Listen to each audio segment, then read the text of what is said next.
won our conference.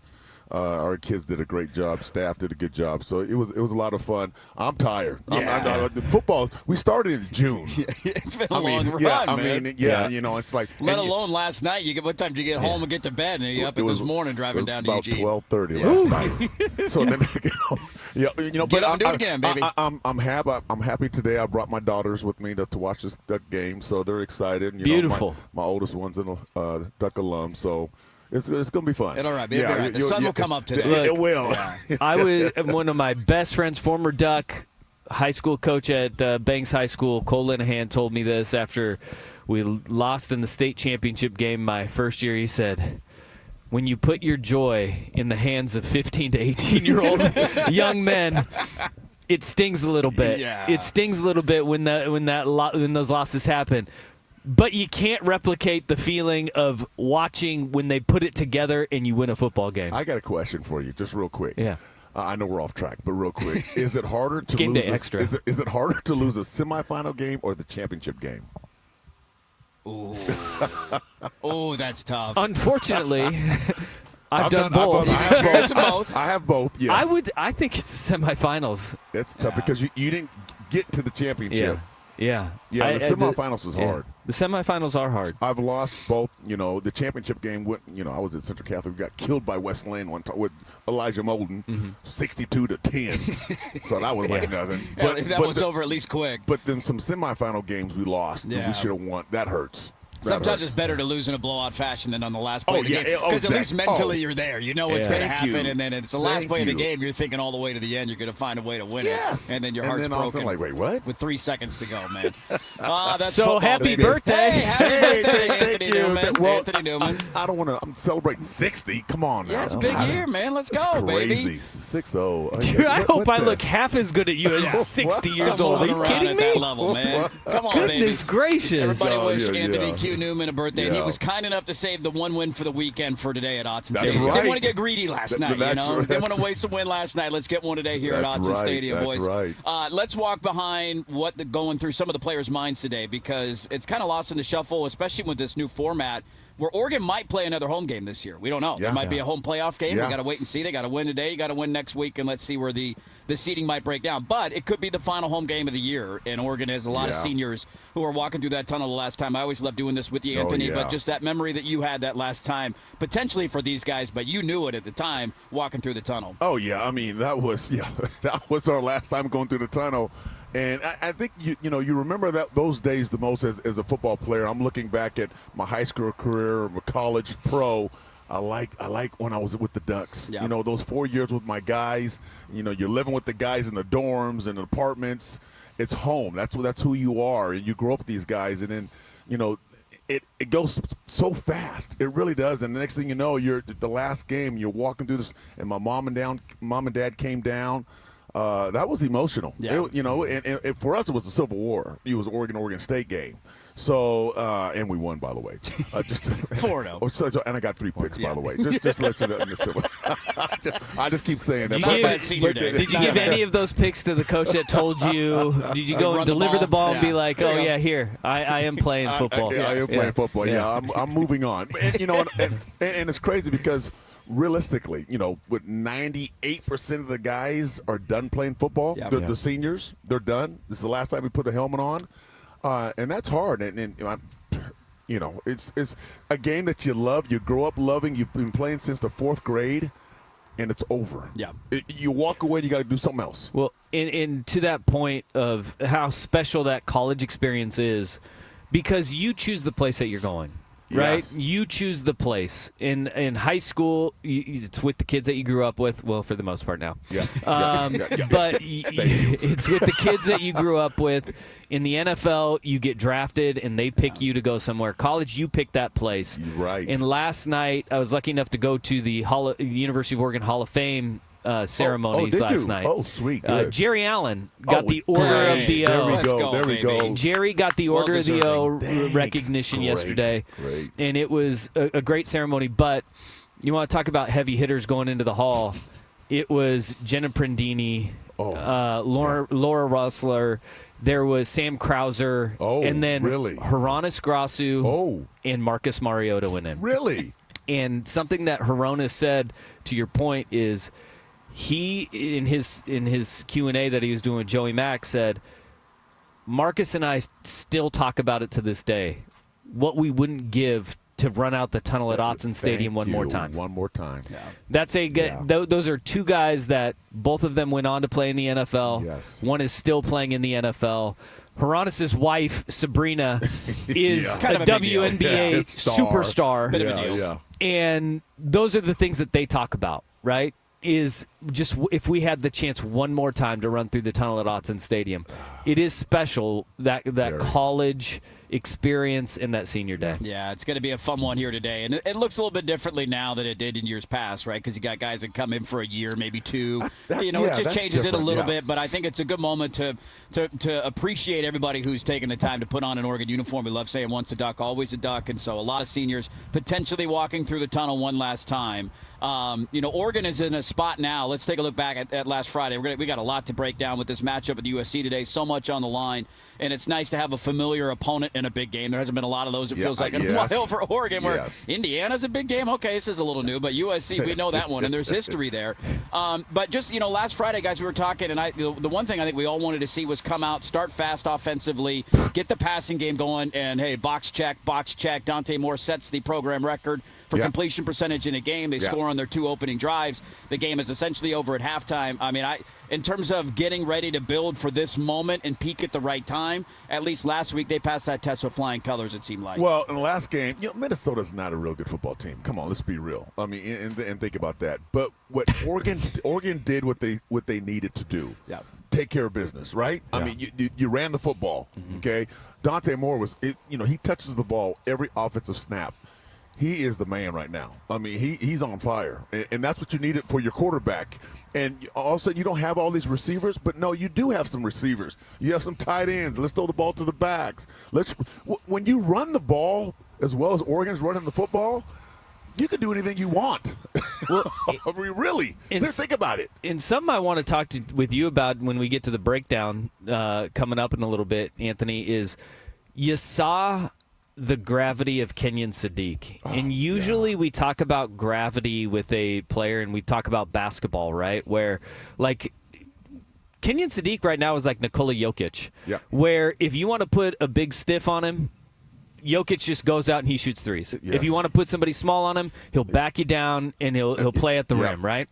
Kenyon Sadiq is the same way, and Will Stein uses him the same way. Yes, he does. How many times did we see condensed formations with 2 tight ends, Jamari Johnson, who is a great receiving threat and a more than serviceable blocker, and then you have Kenyon Sadiq, who is a great blocker a great receiver. Yes. And if you want to change your personnel groupings, then they just shift out of it and spread you out and say, you want to go big? Fine. We'll throw it on you. That's right. But the gravity of Sadiq makes it so linebackers and safeties have to keep an eye on him. Yeah.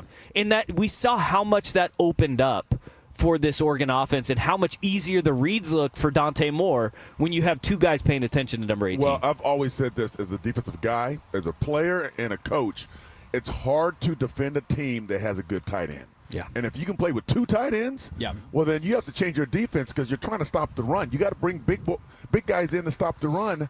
But, if you spread those big guys out, and now it's a matchup problem with those guys being a tight end, and they're out wide like a receiver, and what, do you have a little corner on Sadiq? That doesn't work. No. That's a matchup problem. I mean, they had that goal line drive in the red zone where they brought in all 3 tight ends. Minnesota matches with heavier personnel. Here we go. They're going to run the ball, and then all of a sudden you shift out into empty, and all 3 tight ends are lined out, and you got Kenyon Sadiq lined up against a middle linebacker. It's like, all right, touchdown, throw it. There it is right there. Easy corner route. Easy. You can't defend it because he's too good of an athlete. And so, to see the offense in the passing game especially look that way without Gary Bryant, without Decoria Moore, Evan Stewart still isn't back.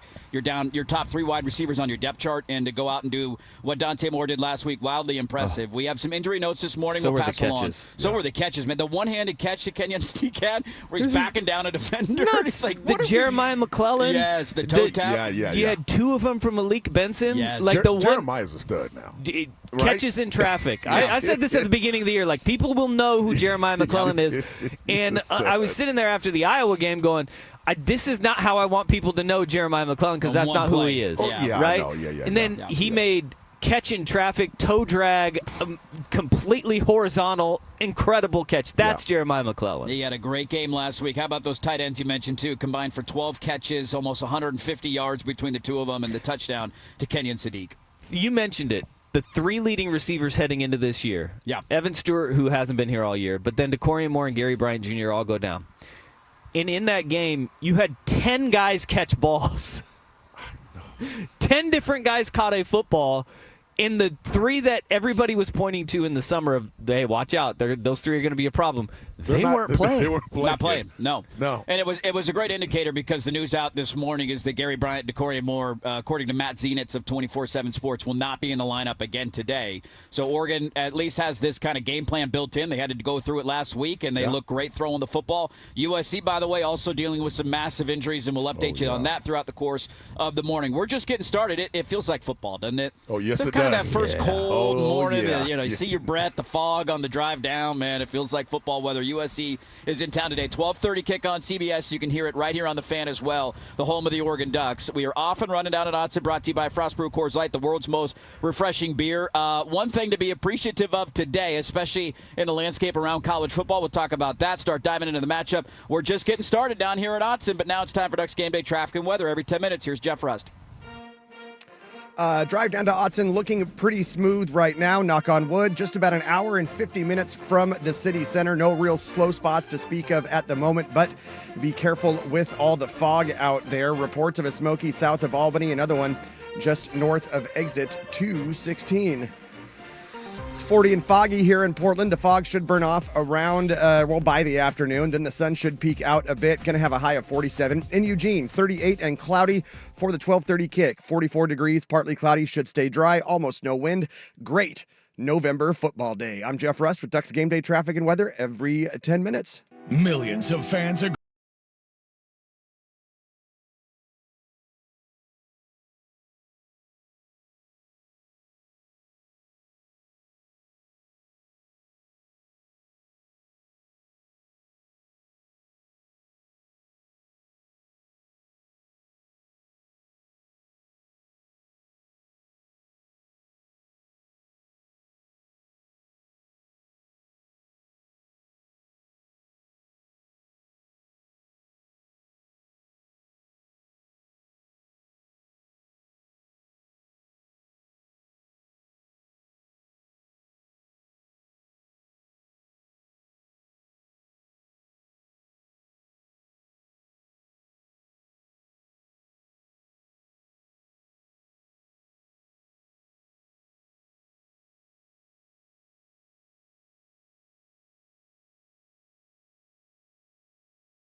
Sports Network, 105.1, 1080, and the Odyssey app. Welcome back in, live down at Autzen Stadium. Andy Johnson, Anthony Newman, Dusty Hara hanging out with you until 10:30 this morning. Kickoff between Oregon and USC at 12:30. Hopefully your drive down to Eugene, if you're on your way, is off to a good start this morning. It is a frozen tundra, Eugene, Oregon, Autzen Stadium today. The toes are a little chilly, but it's going to be beautiful for football. And, hey, it is staying dry today. It feels like Turkey Bowl. Turkey Bowl day It feels like a Turkey Bowl day. Let's go, like baby. It's right around the corner. It's next week. But it feels like it's Turkey Bowl weather. Get ready for some football next week, everybody. Don't tear your Achilles. I want to, look, there's a lot going on, and it's a massive game today. But something I don't want to lose sight of around this program, and it was on display again this morning for those of you who are watching at home. Dan Lanning was on College Game Day. Now, he did not, I don't believe he took his shirt off this week. Last time Game Day was here, he took his shirt off. But did you hear what he said? I did. On McAfee yesterday? I did. Mama didn't raise no. Yep. And he said, I'm not going to take my shirt off because last time on Game Day it didn't work out for me, so I'm not taking my shirt off this time. But, it's one of those, like, right now there is a massive story in the world of college football around Lane Kiffin and what's going to happen with him. And he's the head coach at Ole Miss. They're 10-1. They got one game to go. They're likely in the college football playoff. They're saying, hey, we'll have a decision next week. And then there's reports last night that LSU's going to offer him $90 million. And is he even going to coach his team in the playoff? Is he going to bolt? Is he just absolute chaos around that situation? And we as Oregon fans have been through that time and time again, right? Is your coach leaving? Is your coach staying? Is what's going to happen? And the future looks murky. It kind of turns into a broken record, but I do want to just take a moment because, again, on Game Day, Dan Lanning reiterated, this is where I'm going to retire. Like, I'm not going anywhere. I'm not leaving. His name doesn't even get floated when openings come up anymore. Yes. And that used to be the staple the first couple of years. Lanning is the prime target. Lanning's going to go. And he'd always say, no, I'm not. No, I'm not. No, I'm not. It has gotten to the point now where even with these major openings happening around the country, we don't even throw his name out there as a potential candidate. And so it's a broken record. You guys don't have to add much if you don't want to. I just wanted to say, I'm very appreciative on this, soon-to-be Thanksgiving weekend that we have a coach who is loyal no matter what the outcome of the game today is, and we don't have to deal with that chaos year in and year out anymore. Well, with this coaching situation, you ask yourself, why are kids leaving also? They're taking off too. Yep. If the coaches are doing it, the kids are doing it. Kids are bolting. Yep. I mean, the kids. Your whole roster could get gutted. That's what happens when your coach leaves. Yes, indeed. I mean, that's what happened to Oregon State. Yeah. I mean, that's what happened to Washington State. Yeah. I mean, it's wild. And these coaches are taking off, again, trying to get more money, financial help for their families. I understand it. You want to go to a different place. What's the difference between Ole Miss and Florida? I don't know. A house on the water? I'm not sure, but still. Right now, about 6 wins. Yeah, because Ole Miss is the better program right now. Yeah. One of them's heading into the playoff. Yeah, exactly right. But, it's just – you don't know, what these coaches are thinking, and the kids as well. I call them kids. They all have, individual lives that there's factors why they're leaving, what's going on, and for the coaches, when you think, wow, they're in a good spot. Wow, he's winning. If he leaves, that program has to start over again because the kids are leaving. You think they're going to stay there? Yep. The kids are like, well, I'm out. You didn't recruit me. Who's the new guy coming in? No, I'm out of here. So it kind of destroys a program. But, guys have the right to leave. Yeah. That's why the railing against the transfer portal, look, I get it to a degree. When guys are just entering because they want more money and that's it, I get it, and I understand the frustrations about that. But the idea that the coaches recruit a guy to a school, they preach loyalty, and then they leave. Yep. I will not blame a player for leaving. Me either. And look, things change once you get on campus, too. And that's why culture is so important. And loyalty is important. And you hear Coach Lanning talk about it all the time. The programs that are losing guys to the transfer portal are the ones that have the big issues. The ones that don't, and the ones that have retention, are programs like this one where Coach Lanning says, like, if a guy wants to leave, we're going to help him find a new spot. Yeah. Because it doesn't benefit you to hold a guy hostage. It benefits you to have willing participants to the culture that you want to build and how you're going to thrive. Yeah. And you see it through Lanning, and he preaches loyalty to his guys, yeah. But then he goes and he does it himself. That's right. When he goes out and he says things like, I'm not going anywhere. I think he said it, I can't remember where he said it. He may have said it with Isaac and Sukin that, I tell my kids all the time, like, I'm going to be the coach at Oregon as long as we're winning. Yes, because until I get fired. If I get fired for losing, then because I'm not the coach when we lose, that's when I leave. Right. And he goes out and he says it, and what a stark difference that is to Willie Taggart. I'm the head coach at Oregon now. Why wouldn't I be the head coach at Oregon? It's like, well, I don't know. A week later, you're gone. You're now in Tallahassee. That's why you're no longer the coach at Oregon. That's why. And I think that we talk about, this guy's special when he's there. But Lanning is different. He's wired different, man. Yeah. He is wired completely different, and that's a great thing for Oregon. Be appreciative of it, a week away from Thanksgiving next week. Something to be thankful for. We got a coach who's not doing it because, to your point, Anthony, too, back in the day, you lose a coach, Chip goes to the NFL, or Taggart goes to Florida State. Like, Oregon's been through this time and time again. Mario goes to Miami. And Mario goes to Miami, right? But it wasn't in the era where it's almost like a bomb detonates inside your program. Yeah. Because back then, you would have some guys that would transfer and sit out and maybe try and follow, or maybe you were a grad transfer and you could go play right away. But now with the rules that exist, we saw this when DeBoer left Washington. The program imploded for a year, and you got to rebuild from the ground up. And so, to your point on Ole Miss, you lose Lane Kiffin, all right, start on over. How many of those kids follow him wherever he goes? And now they're starting at LSU next year. Now the new coach is maybe going to bring his guys in, and then he's going to have to hit the transfer portal. It just is absolute chaos when it happens to your program. And so Lanning, again, reiterating, not that there's any doubt, but just I saw that again this morning on Game Day. He made an appearance and did not take his shirt off. So we got that mojo going for us here early on. As we start to dive into the matchup between Oregon and USC. Was he wearing a suit? He was not wearing a suit. Okay. He was wearing a kind of a casual jacket, if you you will. will. Kind of casual green jacket. I've never seen him. He'll wear a suit with the hoodie. He'll wear like a suit with the hoodie. With the hoodie. The no tie, the casual suit, Is that the new thing with the hoodie? It's casual and fancy at the same time. When we dive into this matchup, it is freezing, all right? Wear an extra layer, damn it. This USC team, man, they're coming in. We know Lincoln Riley and what his MO is. His MO is offense. His MO is throwing the football. Now, I know they're a little more balanced this year than they have been in years past. But as a secondary guy, Anthony, you look at Mekhi Lemon, who has turned into maybe the best wide receiver in the country. He just took over in the second half last week against Iowa, leading him to a comeback. Jacoby Lane on the other side.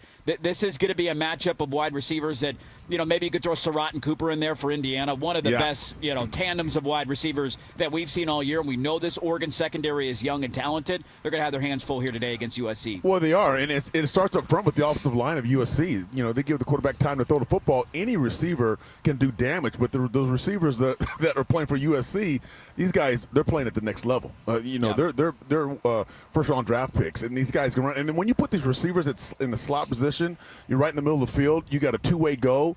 It's hard for anybody to cover a guy with some time. Anybody. It doesn't matter. So, but USC's always had a good offense. They can always move the ball. They can always throw the ball. They haven't been able to run the ball, and they're running the ball now with balance, which helps. But the receiver corps for USC over the years have been good.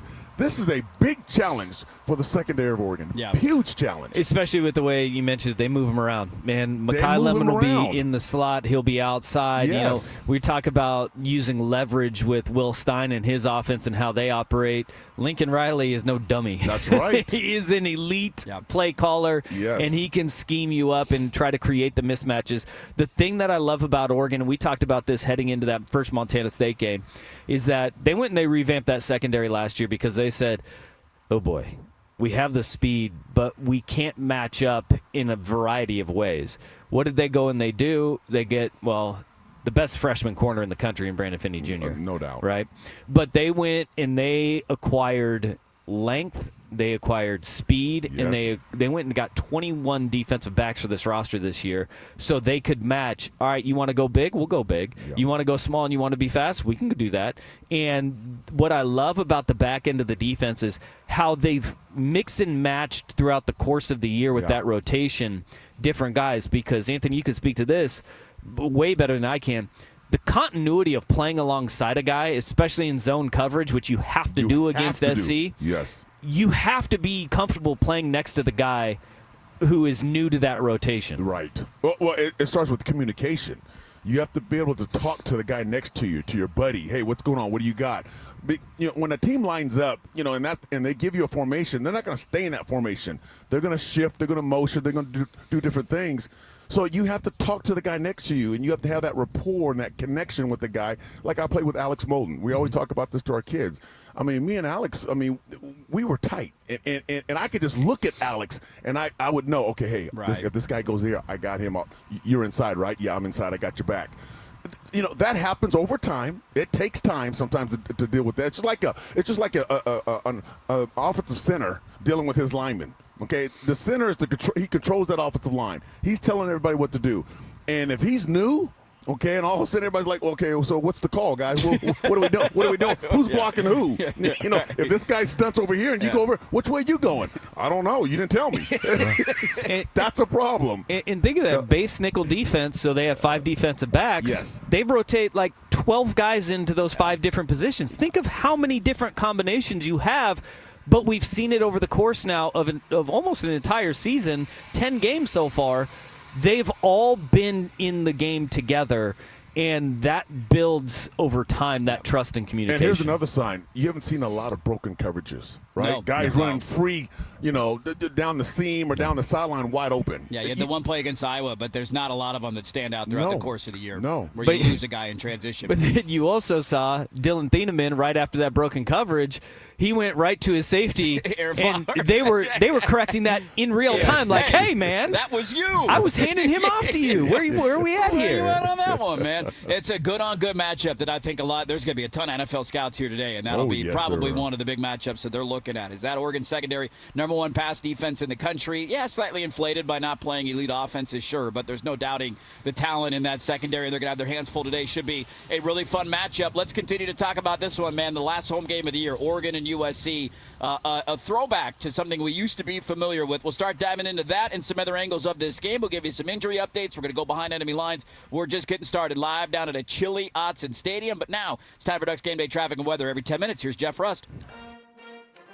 Drive down to Autzen, still looking pretty smooth, a little over an hour and 50 minutes from the city center. No real slow spots to speak of at the moment, but do be careful with the fog.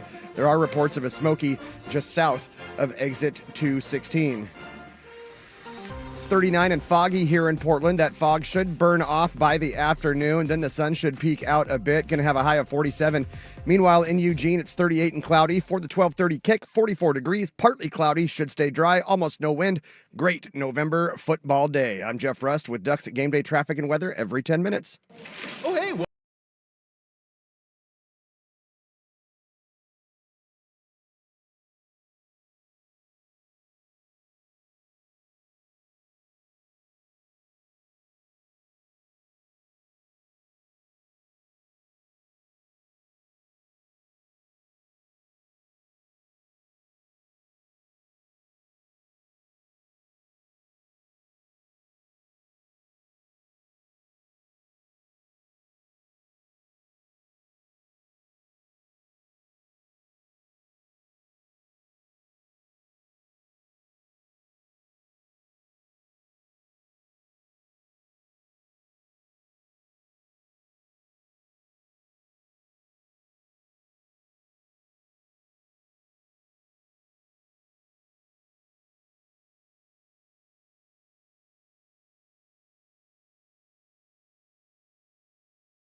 fire up the foghorn. Live from Autzen Stadium, Coors Light presents Ducks Game Day.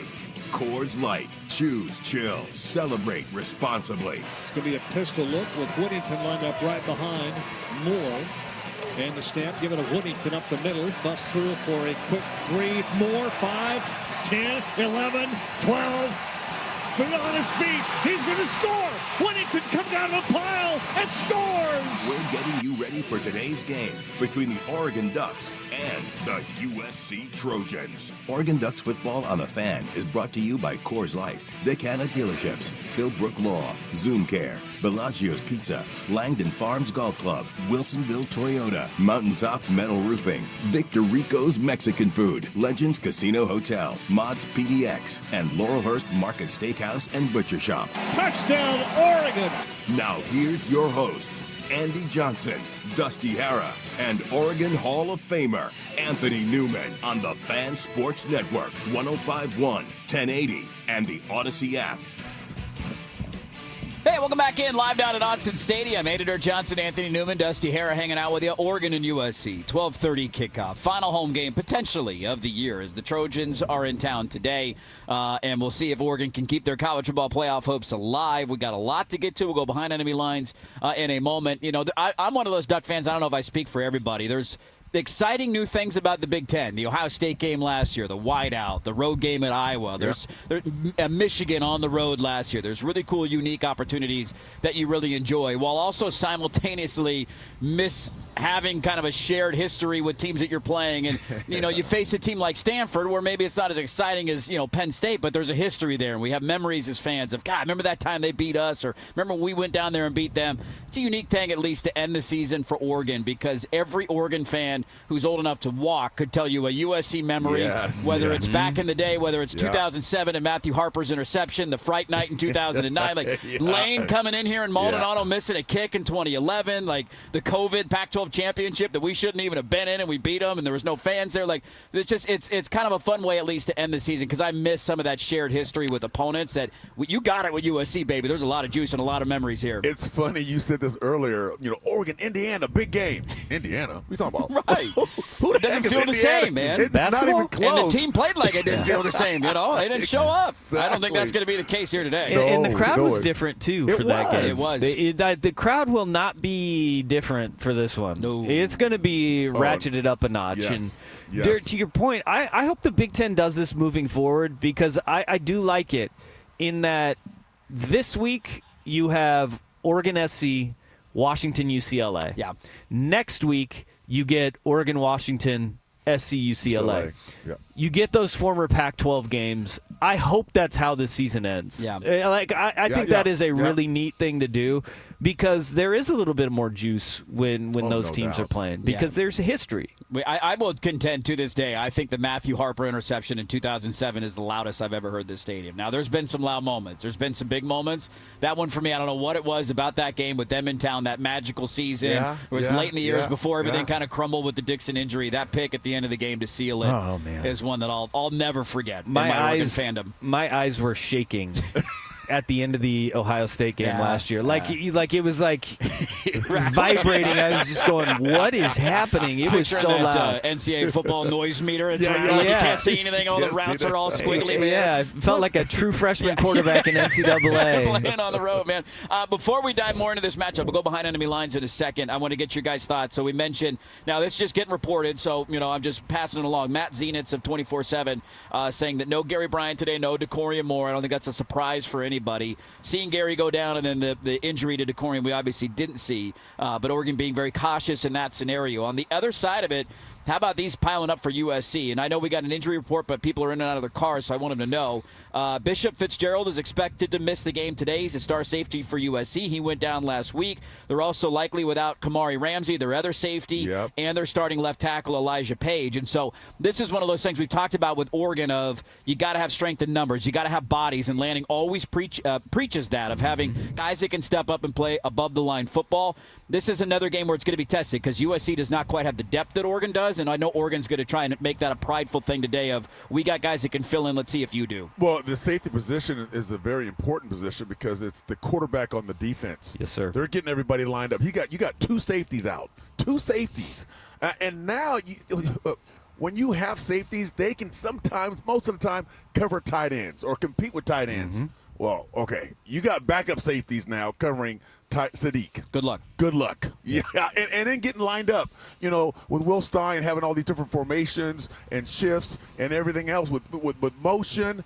These young safeties are coming into the game now. They're like, okay, wait, what's the call? Who has who? And as you're talking who has who, Sadiq is running down the sideline and he's wide open. So that can be a problem. It really can. And that you don't – one safety, you can get – what, two starters? That hurts. Yeah. It really does. That hurts. One of them stepping in is the Notre Dame transfer, son of Brian Kennedy Urlacher. He is. He played well one of the reserve safeties against Iowa last week. Yeah, he did. So I mean, they don't have like bums coming in off the street to play. I'm not playing it. At the same time, it is that rapport, exactly what you were talking about. It's the rapport. And I know USC fans are like, hey, they came in, they played so well against Iowa. Well, I saw Iowa's vertical passing game, and I'm more concerned at the fact you gave up 21 points in the first half. Yeah, really. I think we can throw the football a little bit better than Iowa, just a hair. Although they did outthrow us a couple weeks ago, to their credit. How about that mighty Iowa passing attack? We didn't need to.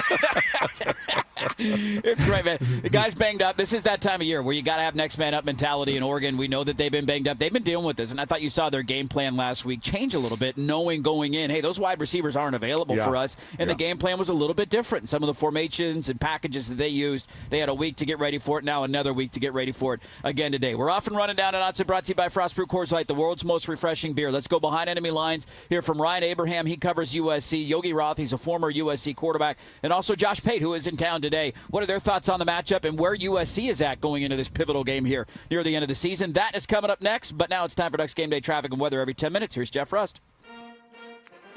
Drive time, down to Autzen, slowly creeping up, approaching an hour and 55 minutes from Slabtown. No real slow spots to speak of at the moment, however, but do be careful of the fog. We do have reports of a smoky south of exit 228. It's 39 and foggy here in Portland. The fog should burn off by the afternoon. Then the sun likely to peak out a bit, going to have a high of 47. Meanwhile, in Eugene, it's 38 and cloudy. For the 12:30 kick, 44 degrees, partly cloudy, should stay dry, almost no wind. I'm Jeff Rust with Ducks Game Day traffic and weather every 10 minutes. This is the story.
enemy lines, an inside look at the Ducks' opponent from the people who cover them. Here's the sweep, the fly sweep, and the double. Oh, the ball's loose.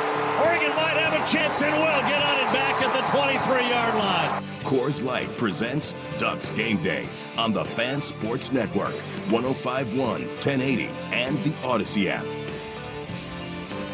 All right, welcome back in. Live down at Autzen Stadium. Editor Johnson, Anthony Newman, Dusty Hare hanging out with you all the way until 10:30 today. Kickoff coming up 12:30 between Oregon and USC. Game on TV on CBS and, of course, right here, 105.1 FM, The Fan, the home of the Oregon Ducks. Let's go behind enemy lines. Coming up next, we will get into a breakdown and start diving into some matchups that intrigue us about this game.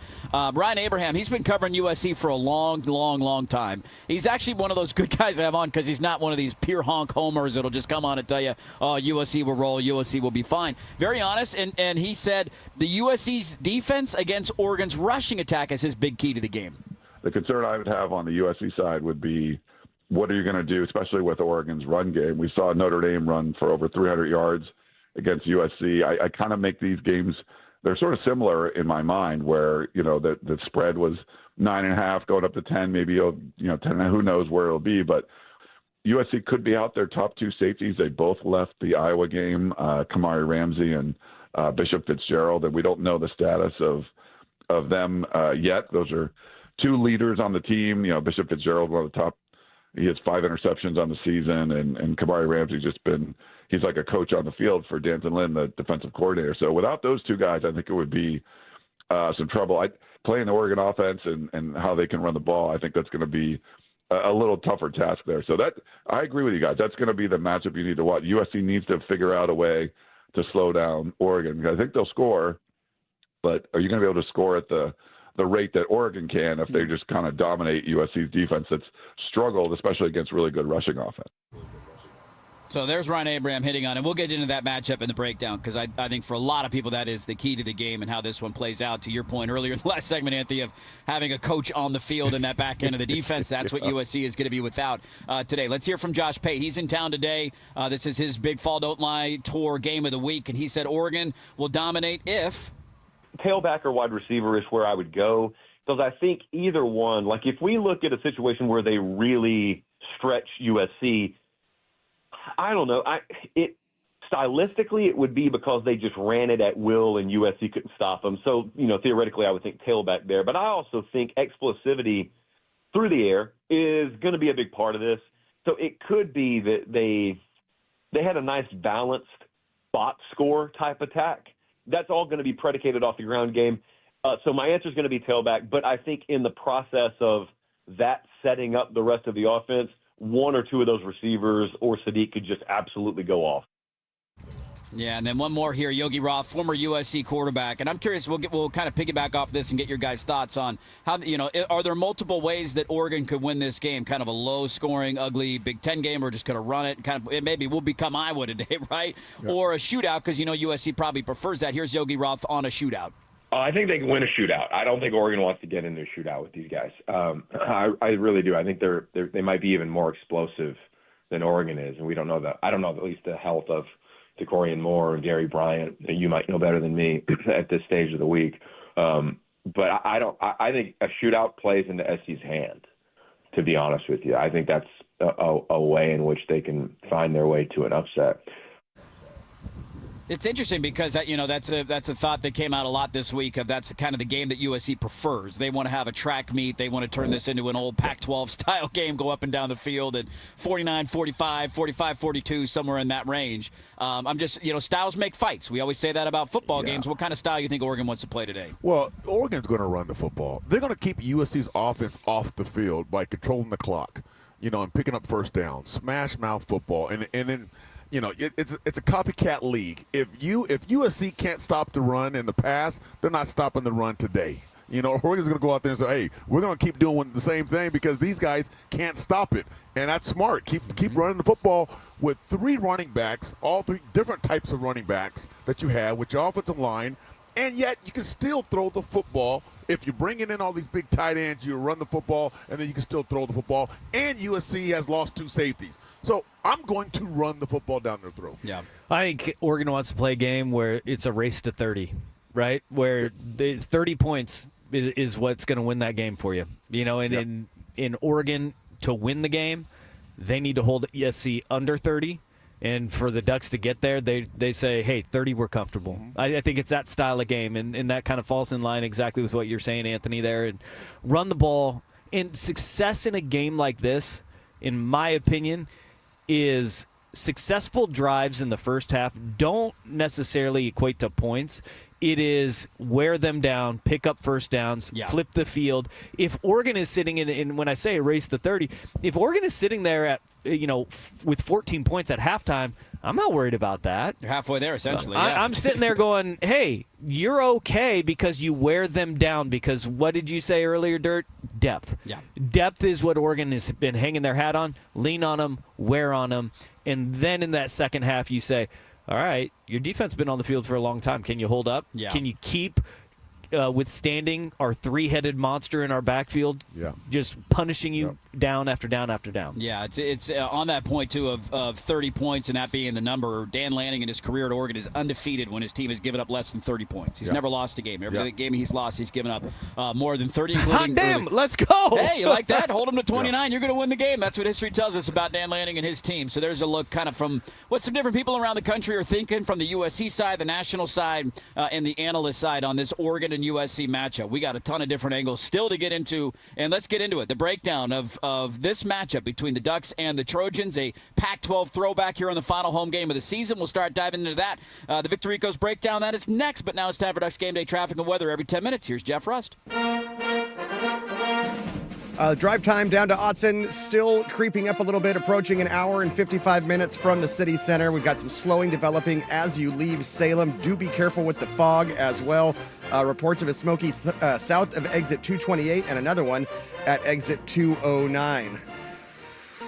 It is currently 39 and foggy here in Portland. The fog should burn off by the afternoon. Then the sun should peak out a bit. Going to have a high of 47 in Eugene. 38 and cloudy at the moment for the 12:30 kick. 44 degrees, partly cloudy, should stay dry, almost no wind. I'm Jeff Rust with Ducks Game Day traffic and weather every 10 minutes.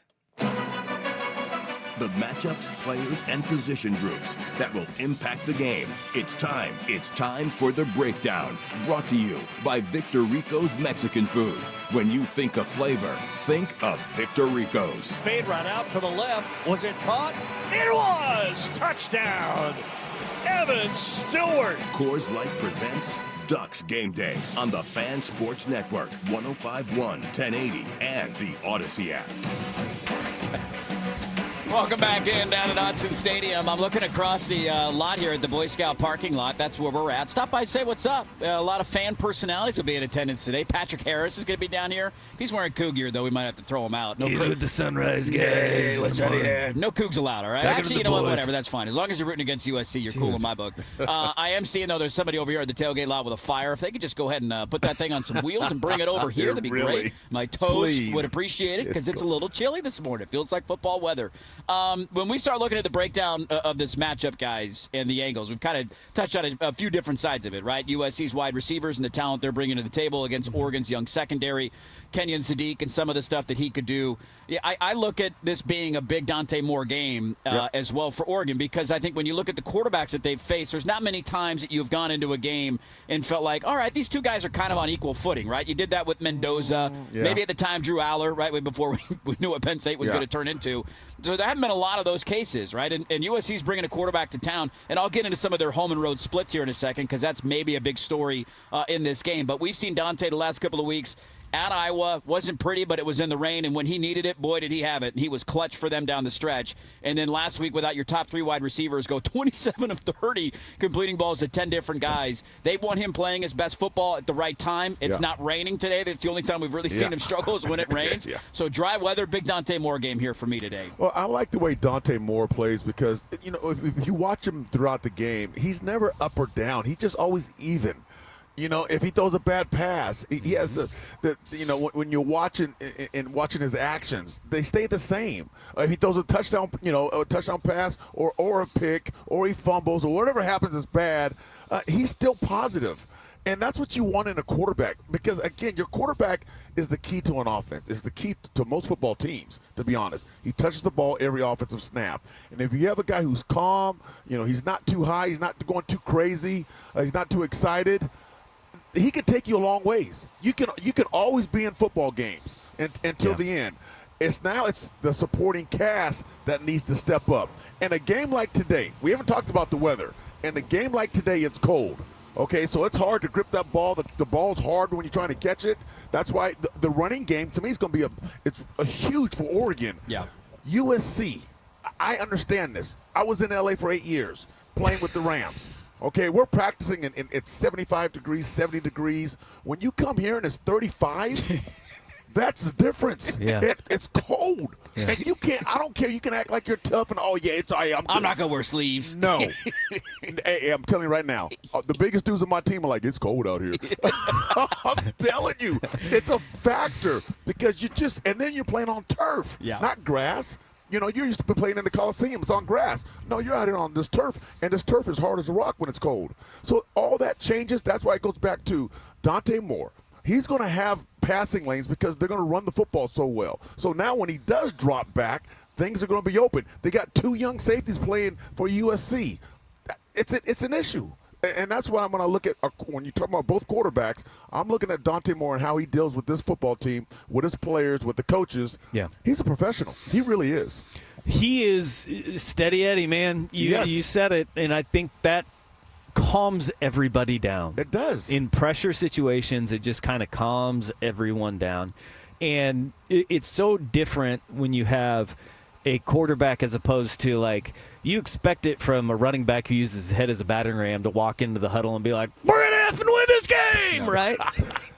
Your quarterback just coming in and being that even hand, it helps tremendously. And I think that's one of the strengths of Dante Moore is that you never know. He's unflappable. You never know if things are going good or bad. That's right. And look, when things are going good, he gets praised for it. When things go bad, he gets criticized for it because people are like, where's the spark? Where's the fire? It's like, no, it's consistency. Yeah, that's who he is. Yes. You don't want him to be somebody he's not. And what he is consistent, and I think this whole team kind of feeds off it because, look, on any given football team, there's a handful of psychos that can take care of that for you. I think Bryce Betcher can handle that role. Yeah. And I don't know if anybody has seen the head coach of this football team, but if there's a spark that is needed, he can get it for you, right? You don't need it from your quarterback. You're right. It's so true, man. You don't want that deer in headlights freak out moment. Just everybody stay calm, cool, collected. And when you can do what he did on the last drive against Iowa, I think it just shows that, there's no rise. Professional golfers wear those, what are they called, whoop bands or whatever, like tracks your heart rate. Sometimes they'll connect it when a guy's hitting a big tee shot. You can see what his heart rate is standing on the 18th tee or whatever. I'd love to have one of those for Dante Moore. Just see after a good play, bad. It doesn't feel like it changes at all. It's just smooth and comfortable. Sitting there like, easy ride. Is he dead? Is he alive? Is that enough beats per minute, man? Can we pick that up a little bit? Big one for Dante Moore today. He's got a good quarterback on the other side of it. Let's get into a little bit more of that matchup because I think we all agree Oregon's ability to run the football is going to be a big factor. USC is banged up defensively. How about this Oregon defense and what can they do to pose some problems to the USC offense? We're just getting started on the breakdown. We're live down at Odson. It is nice and chilly. The breakdown brought to you by Victor Rico's continues after this. Coors Light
This is The Breakdown, brought to you by Victor Rico's Mexican Food. When you think of flavor, think of Victor Rico's. Justice Low reaches back, grabs that ball, rolls in. Touchdown, Oregon. Coors Light presents Ducks Game Day on the Fan Sports Network, 105.1, 1080, and the Odyssey app. All right, keys to the game right around the corner. Back down here at Autzen Stadium. Andy Johnson, Anthony Newman, Dusty Hara hanging out with you. You look at some of the splits for USC this year. It's very interesting. So they're a team. Before we get to that, I'm curious, where are you guys at on USC? I'm kind of having a hard time this week where you acknowledge that they've made progress. You acknowledge that they're better than maybe they've been in the last 2 years, while also feeling weird saying that because it's the fourth year under Lincoln Riley. And it's like, I don't want to give them flowers for going, if they are to lose today, probably 9-3. Is that... Now we're just cool with that? I'm kind of in between on USC, where I think they are playing better football, but this is a big one for them today to show that they have the ability to do it on the road against an elite team. Well, yeah, I think they're a better football team from the past. You know, in the past, I said this all the time, they don't have a defense. They can't stop anybody. They never had a hard time scoring points. They can score, but they couldn't stop anybody. Yeah. And they didn't have balance on offense. They didn't run the ball. This year, their defense is much better, and they can run the ball. They have some balance. That's why they're a better football team. That's why they're kind of a scary football team. Yeah, D'Anton Lynn is a hell of a defensive coordinator. And that was the best thing that Lincoln Riley ever did for this USC team, is go and get D'Anton Lynn from UCLA. Walk across the street, steal their defensive coordinator, and bring him over, because scheme matches the personnel now. Yeah. And the personnel, they're still needing to backfill it, right? A little bit more. Their skills are some of the best in college football. That hasn't changed. I mean, the big difference between any other era of USC football and the Pete Carroll era is the big boys up front on both lines of scrimmage. They dominated there, and everybody focused on Reggie Bush, but it was because they had the best offensive and defensive lines in the country. No doubt. And you think about where USC has improved the most from last year to this year, it has been up front on both sides, but they still lack depth. They've kind of changed their run scheme a little bit, where they're just sending pullers left and right at you. One thing is kind of dead giveaway where the ball's going, but strength in numbers in the running the ball way more effectively in that regard.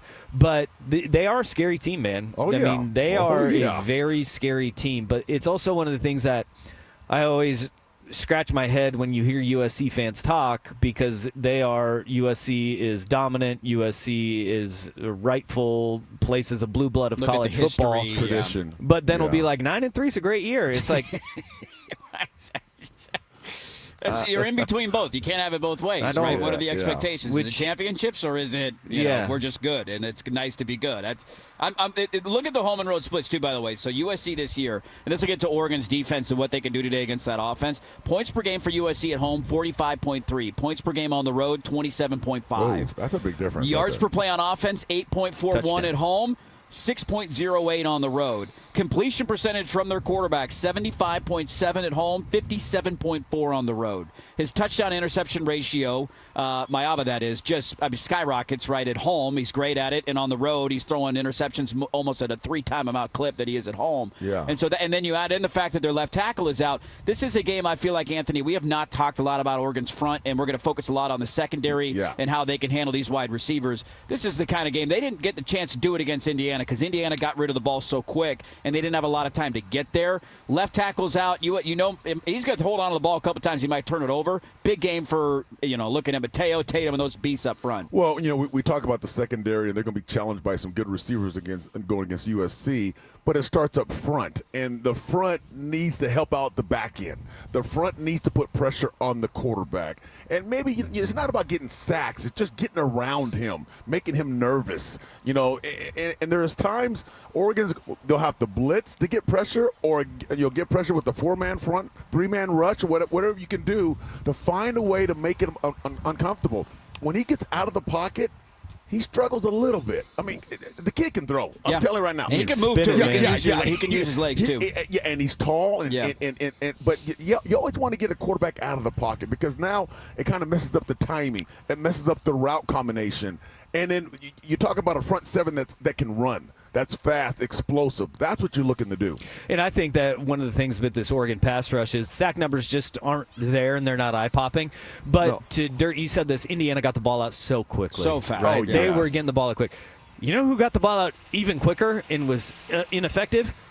Minnesota last was week. barely 2 seconds to throw the football last week. If you look at catch throw. Where if you look at where this pass rush has been most effective, it is hurries, pressures. It's not sacks, but they are really damn impressive. Yeah. They make life hell on the quarterback because he has to throw the ball quickly.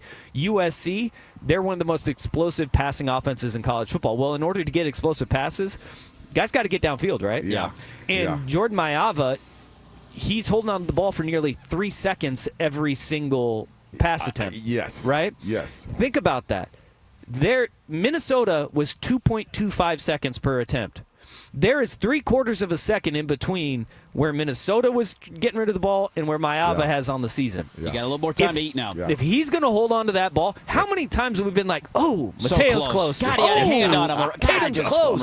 Right? Yeah, you're right. That's 3/4 of a second right there. I mean, that is an eternity in a pass rush and getting home. So if they're going to hold on to the ball, then let's go. Pin your ears back and go get him. This could be a game. We talk about that pass rush. And one thing that we've seen is a stark contrast from that Indiana game to what we've seen in the game since. These DBs are playing a lot tighter. Yeah, much They're better. saying, you want to go ahead, you want to take the short stuff?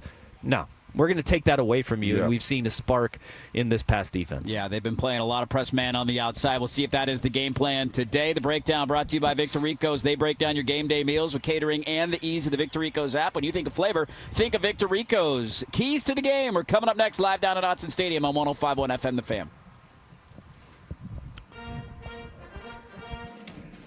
Drive time down to Autzen, now an hour and 55 minutes from the city center. We've got some slowing developing as you leave Salem. Do be careful with the fog. We've got reports of a smoky south of exit 228 and another one at exit 209. It's 39 and foggy here in Portland. The fog should burn off around the afternoon. Then the sun should peek out a bit. Going to have a high of 47 in Eugene. Currently 38 and cloudy for the 12:30 kick. 44 degrees, partly cloudy, should stay dry, almost no wind. I'm Jeff Rust, Ducks Game Day traffic and weather every 10 minutes. If you've had your eye on a Toyota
Keys to the game.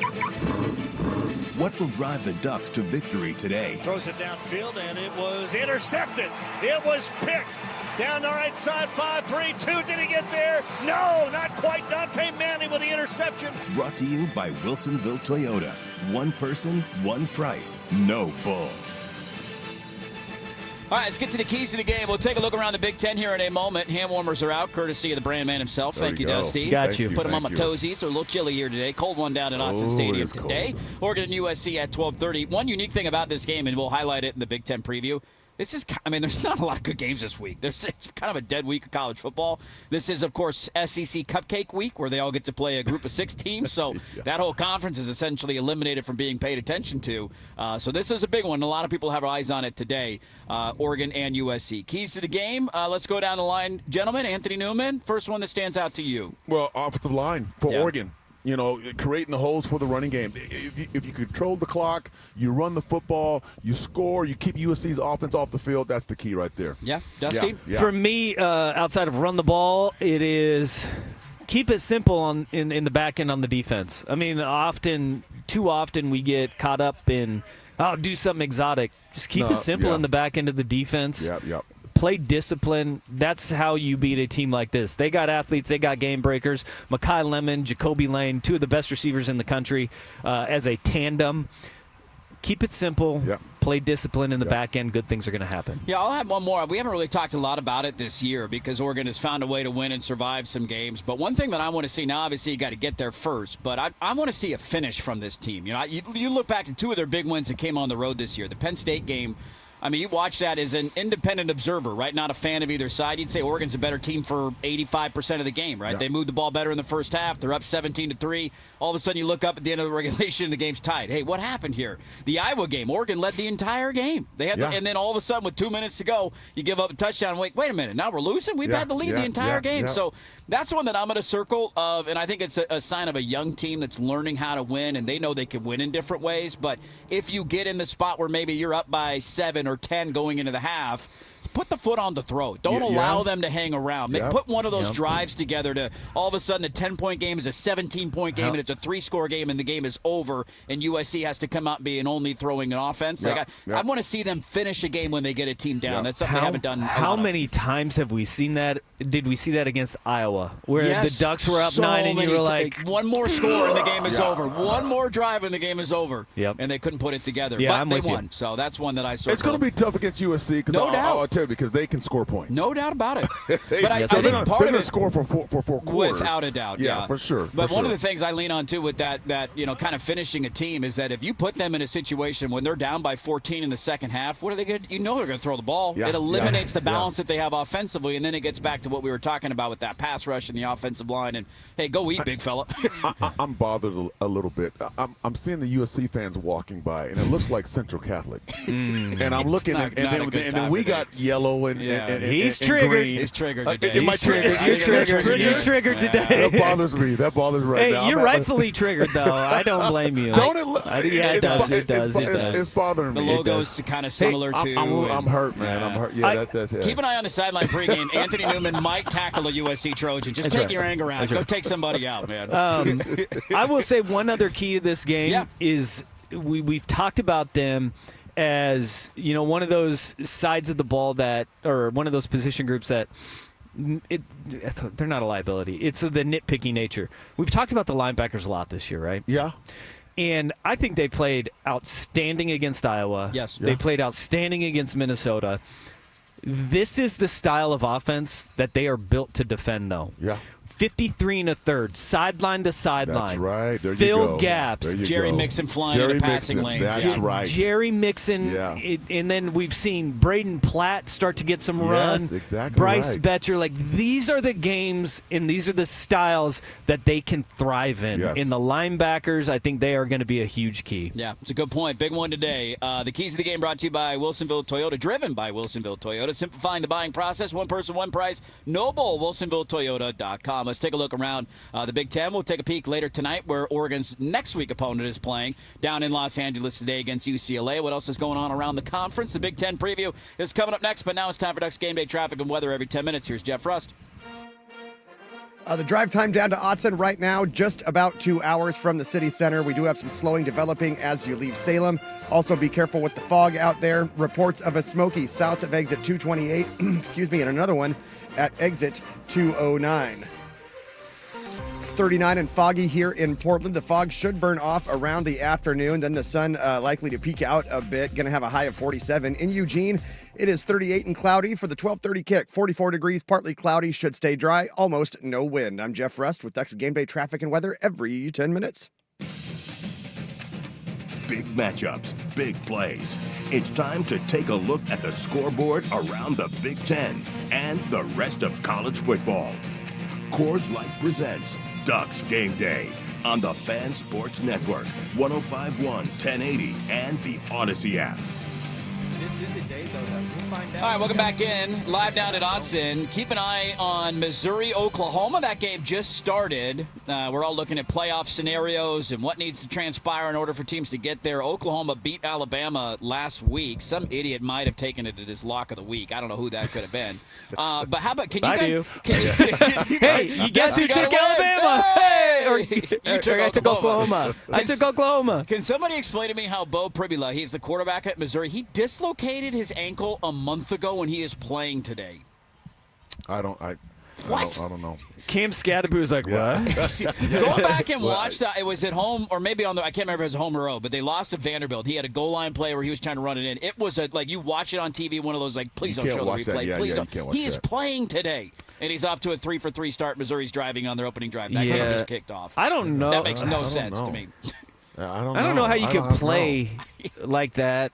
It was also a month ago. It was a month ago. I don't. Dislocated. He didn't need surgery. He wasn't extreme enough to need surgery. Just it was like a clean dislocation. Yes. Guy Put it in a must boot and he's back. be Gumby. I don't know. Right now. He's got a bunch of painkillers. But the thing about Pribula, though, is that that eliminates one of his biggest threats is his ability to run. Yes, no doubt. But starting 3-for-3, not bad. Not bad. Just keep an eye on Oklahoma back in the playoff picture after their win last week, but they got to win out, you would imagine. We'll see if they can handle Missouri. They're at home today. That game just started. We'll give you a score update a little bit later. If Missouri wins that game, it's just going to be, see how deep the SEC is? Like, it's meat grinder, man. You can't handle this. Minnesota Northwestern underway, 7-0. I know, we all have the same side. Northwestern with the lead there. Rutgers, Ohio State just kicked off. That is 0-0 early on in the first quarter. Jeremiah Smith, by the way, and Carnell Tate, the top two wide receivers, are out. I'm going to go ahead and go out on a limb and say they'll be okay against Rutgers without their top two wide receivers. But time will tell. 0-0 early. Jonathan Smith has a chance to go winless in Big Ten play. They are on the road at Iowa today. They are 0-7 in Big Ten play and 3-7 on the year. Aiden Childs, I believe, is done for the year, but nobody's paid attention to Michigan State in a while. Michigan on the road at Maryland on the Big Ten Network. Nebraska and Penn State is your big NBC kickoff at 4. No Dylan Raiola. Neither starting quarterback there. Drew Aller and Dylan Raiola both out for the year in that game. Illinois, Wisconsin, and later on tonight, Washington on the road at UCLA. And I'm sure that's one that, you get home from this one, 12:30 kick. That's a 4:30 kick on NBC? No, 7:30 kick on NBC. I think it's a late one. We'll keep an eye on because that's Oregon's opponent next week. So we get a little scout later on today. Right. Recon. See if the Huskies can win a game on the road because, boy, oh boy, have they been dreadful away from Seattle. Something you don't take for granted with this Big Ten move is Oregon's ability to win road games because so far nobody else that's joined the conference with them has been able to do it. Now this is a historic Pac-12 footprint game, so we'll see if they can handle going down to LA. There's a look at the Big Ten slate and what's going on around the conference today. Let's hear from the head coach of the Oregon Ducks, Dan Lanning. He was awesome this week on with Isaac and Suk. He joins them every Thursday at 4 o'clock. What did he have to say this week? Hear from the head ball coach. That's next on 105.1 FM The Fan. If you're considering new construction,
Thursday, Ducks head coach Dan Lanning joins Primetime with Isaac and Suk. We don't make excuses.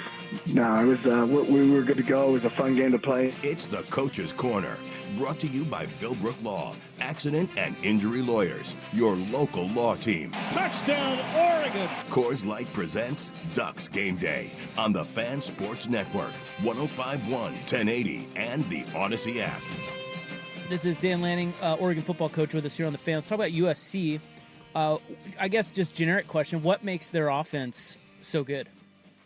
Well, they have a balanced attack, and they can beat you in multiple ways, and they've done it this season. They can rush to win. They can throw to win. They've got talent with wideouts, and their quarterback's playing a really good game. And they're certainly explosive on offense. Will be one of the best offenses we've seen this year. And defensively they play really sound, and they don't give up explosives. So all those things contribute. Who do they most remind you of when you look at their offensive attack? Yeah, USC. Yeah. You saw Jeremiah Smith twice. You didn't like that answer, right? Well, I knew you were going to say that. He knows. Remind me. Yeah, you knew it was coming. You know how I'm going to answer a question. You don't have to ask it.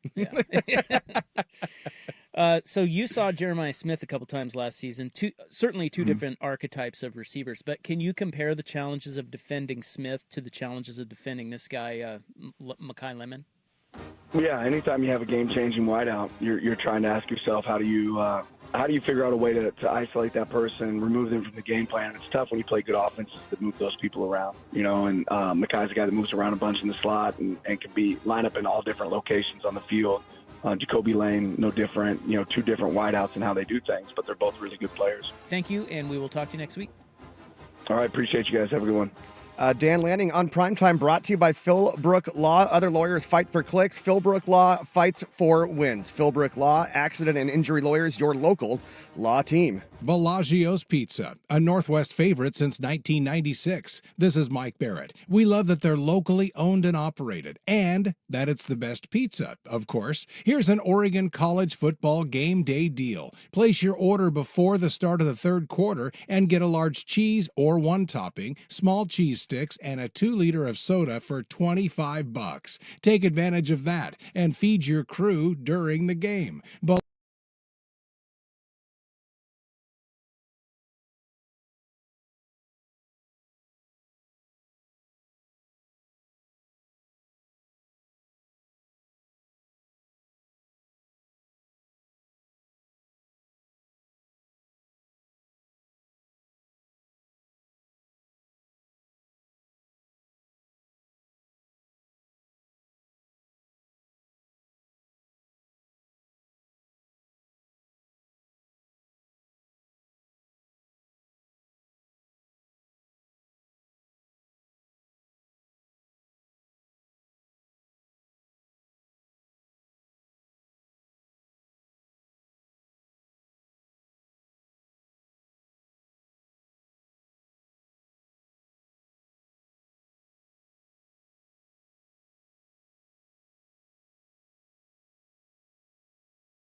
Autzen right now, about 2 hours from the city center. Got some slowing as you leave Salem. Do be careful with the fog. We got reports of a smoky as you approach Albany. Another one south of exit 228, and just like DJ Khaled, and another one at exit 209.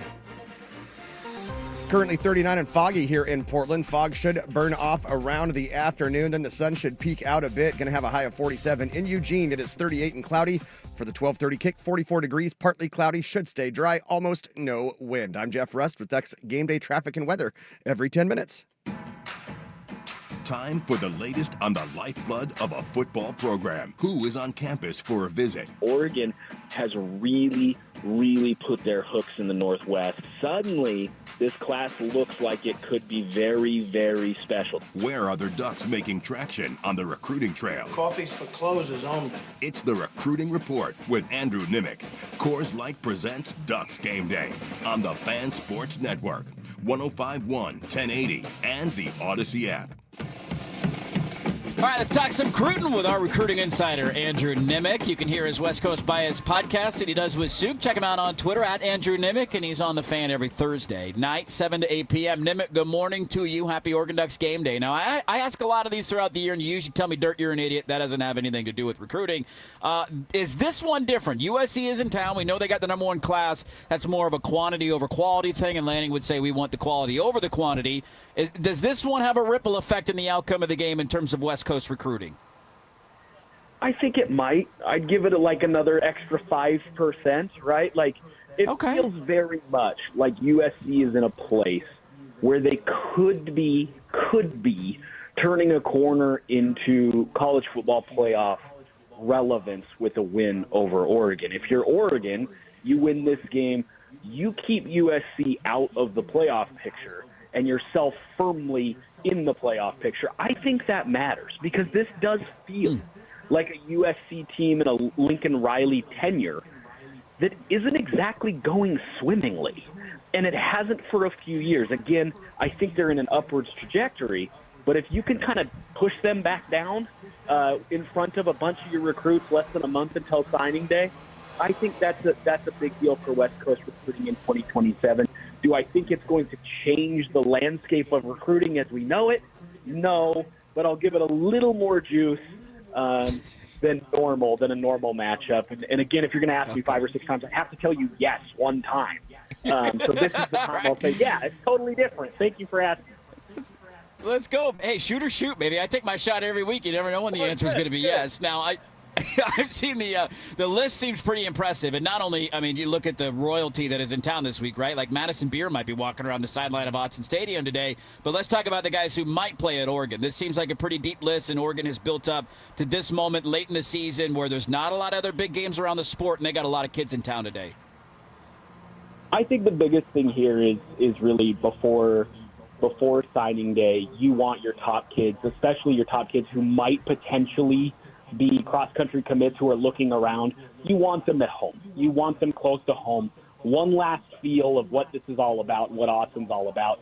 Emmanuel Ahanacho is going to be in town. Jalen Lott, the 5-star wide receiver, an elite wide receiver class, by the way. Not only Jalen Lott, but Messiah Hampton is a top 5 to 10 receiver in the country as well. He's not visiting this weekend, but just an elite wide receiver class for folks who might be worried about the depth at receiver going forward. Kendra Harrison, borderline McDonald's All-American basketball player, 5-star tight end. He's visiting. Anthony Tank Jones, the 5-star edge rusher. Tommy Tofi, Bryson Beaver, Tristan Phillips, and Tony Cumberland's making the short trek. He might even be jogging to the game, considering he's at Willamette High School. Those are the big names. Again, those are the commits that are just kind of walking in. In 2027, Kashawn Bowman, who was formerly committed to Oregon, he's decommitted. He is visiting again. Oregon's still firmly in the mix there. He just wanted to look around. 5-star linebacker Caden Henderson, one of the top linebackers in the country, a guy that Oregon's been recruiting for quite some time.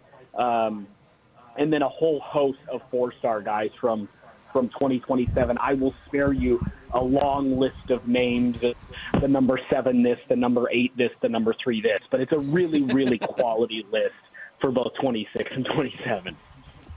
A lot of guys. I mean, that sounds like the entire recruiting class is here today. Let me ask you, because we are, I mean, it's a unique part about this calendar, right, where we're like 2 weeks away from the National Signing Day. I think it's on December 3rd. Where is Oregon? We know about the potential flip targets that Oregon is trying to protect, right? You mentioned getting a lot of those guys in town today to make sure that they're close to home one last time. Is there anybody that Oregon is looking around and saying, hey, have you thought about flipping your commitment? This is flip season. Who are they trying to go after? Well, I think it's something to monitor. Ryder Lyons, who committed to BYU, the 5-star quarterback, he's visiting this weekend. His brother plays for USC. So I think this might be very similar to DeCorian Moore going to watch his teammates at LSU, and Oregon fans were like, wait, DeCorian Moore's visiting LSU. What's happening? And I went, he's hanging with some teammates. Ryder Lyons is coming to watch his brother. That being said, even if he signs with BYU, his signature is non-binding because he's taking an 18-month LDS mission. Those binding letters of intent, which aren't binding anymore anyway, they only last a year. So he will be a total free agent. You'd love to kind of just leave Ryder Lyons feeling like, man, wasn't Autzen cool when we whooped your brother by 3-4 scores? And you could go back to BYU, or you could come to Oregon, because by now Dante Moore is moving on. I like to plant that little tidbit. They've already landed a couple of late guys in Braylon Hodge, who was supposed to visit this weekend and is now not because he's got a state title game coming up. And then I actually had Hudson Lewis, the 3-star wide receiver, on the show this week. He was supposed to visit this weekend, and he said, unfortunately, I'm not going to make it. Something came up. And I said, what came up? And he goes, well, we made the state championship game. And it was like, dude, that's something to be excited about. And he's like, I guess. I really wanted to be back at Eugene. Really interesting story with him. He was committed to Washington State, flipped to Utah. Oregon offered. He waited a little bit, at least on paper. People were like, hey, he might flip to Oregon, and then eventually did. So I asked him on the show, when did you actually flip to Oregon? And he said, oh, they called me and offered, and I was like, I don't need to see anything. I'm in, and committed on the spot. So they waited a little while to add some drama, but the dude actually committed in the phone call where they said, hey, man, we're going to offer you an elite track athlete out of Idaho. Gatlin Bear's coming back from his mission and should be in the fold. So they've got two blazing fast white wide receivers from Idaho. I don't know what's in the water there, but they got a couple of really, really good ones, and Hudson Lewis is the latest one. It's funny to talk about all these national pipelines that Oregon has created. Is Idaho becoming a pipe? We got Kenyon Sadiq, Gatlin Bear. I mean, this is becoming a pipeline, man. Go get the best kid from Idaho, and they could be a difference maker. Andrew Nimick, our recruiting insider, hear him every Thursday right here on The Fan. Check out the West Coast Bias podcast as well with Suk. Nimick, always appreciate the time. Thank you for acknowledging me one time to say that this game means something in recruiting, and we'll talk again next Saturday. Total game changer, man. I appreciate the setup.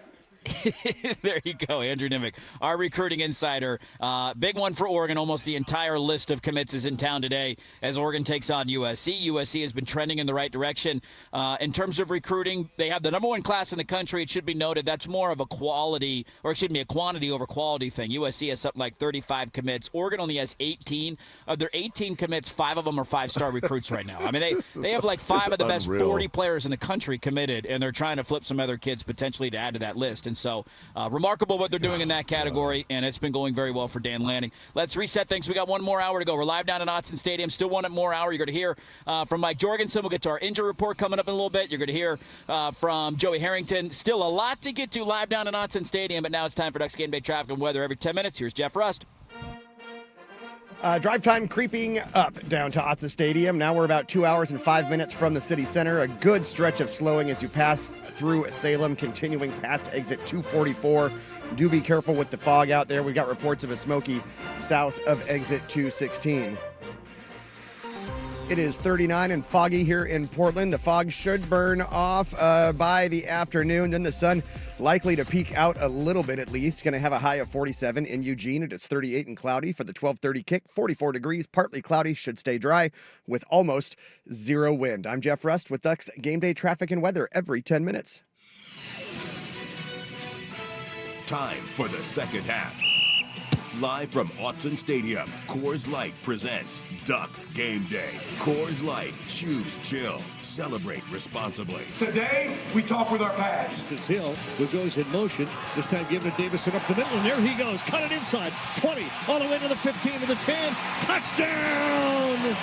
Jordan Davison! Big hole up the middle. Get out of my way. I know where I'm going, and you can't stop me. We're getting you ready for today's game between the Oregon Ducks and the USC Trojans. Oregon Ducks football on the Fan is brought to you by Coors Light, Vic Hanna Dealerships, Philbrook Law, Zoom Care, Bellagio's Pizza, Langdon Farms Golf Club, Wilsonville Toyota, Mountaintop Metal Roofing, Victor Rico's Mexican Food, Legends Casino Hotel, Mott's PDX, and Laurelhurst Market Steakhouse and Butcher Shop. Touchdown, Oregon! Now here's your hosts, Andy Johnson, Dusty Hara, and Oregon Hall of Famer, Anthony Newman on the Fan Sports Network, 105.1, 1080, and the Odyssey app. All right, welcome back in live down at Autzen Stadium. Kickoff between Oregon and USC coming up 12:30 right here on the home of the Oregon Ducks, 105.1 FM The Fan. You can see it on CBS. Tailgate lots filling up, getting crowded down here. Game day is in town. What a morning around the world of college football, and all the eyes will be on Eugene this afternoon, Oregon and USC. One more time, great historic matchup. Not a lot of those that remain on Oregon's schedule between former Pac-12 opponents, and we finally get one here today with the Trojans in town. Before we reset things, get back into the matchup, let me take a quick look around the country and what's going on. If you're just driving around and, hey, what the hell's happening? Who's winning? Who's losing? Let me tell you. One game to keep an eye on this morning, I mentioned it earlier, is the Oklahoma-Missouri game, because Oklahoma has jumped into that top 10 position, the number 8 team in the college football playoff rankings. They are trailing right now at home to Missouri 3-0. So just, keep note of that. Oklahoma losing currently right now. 2 minutes to go in the first quarter. Bo Pribula, the Missouri quarterback, is back, and he's 4 of 5 early in the game, and they have a lead there. There's not really anything else going on of note that you need to know about. That's really the only game here early. Miami does have a lead on Virginia Tech in a unique circumstance where James Franklin is now the head coach, well, soon to be head coach at Virginia Tech, and he's having a big recruiting weekend while being the coach in waiting, so he gets to just hang out with recruits the entire game. Don't see that very often. He's just hanging out with recruits, stealing a lot of the guys from his Penn State recruiting class who are now down in Virginia Tech visiting. Unique. That's what college football is. I think, look, if you are a Penn State fan, you're probably going, oh boy. Uh-oh. We may have miscalculated this. They've lost 17 commits, and almost all of them are now looking at Virginia Tech. Well, and now James Franklin gets claws in them for not just like the 3 hours of the football game that he gets to watch with them, but before, after, he can sell the same vision that he sold at Penn State. But, hey, we're not going through Ohio State and Oregon and Michigan. Right. We're going through the ACC, I have guys. to beat Florida State, Clemson, and Miami. That's all I got to do in this conference? Let's go win 9 games and get into the playoff. Dude, right? The criticism against him is he can't beat Ohio State, Michigan, and Oregon. There's no Ohio State, Michigan, and Oregon in the ACC right now. To. That might be Virginia versus Pitt in the ACC title game this year, man. So I think that James Franklin's going to do great there. Yes.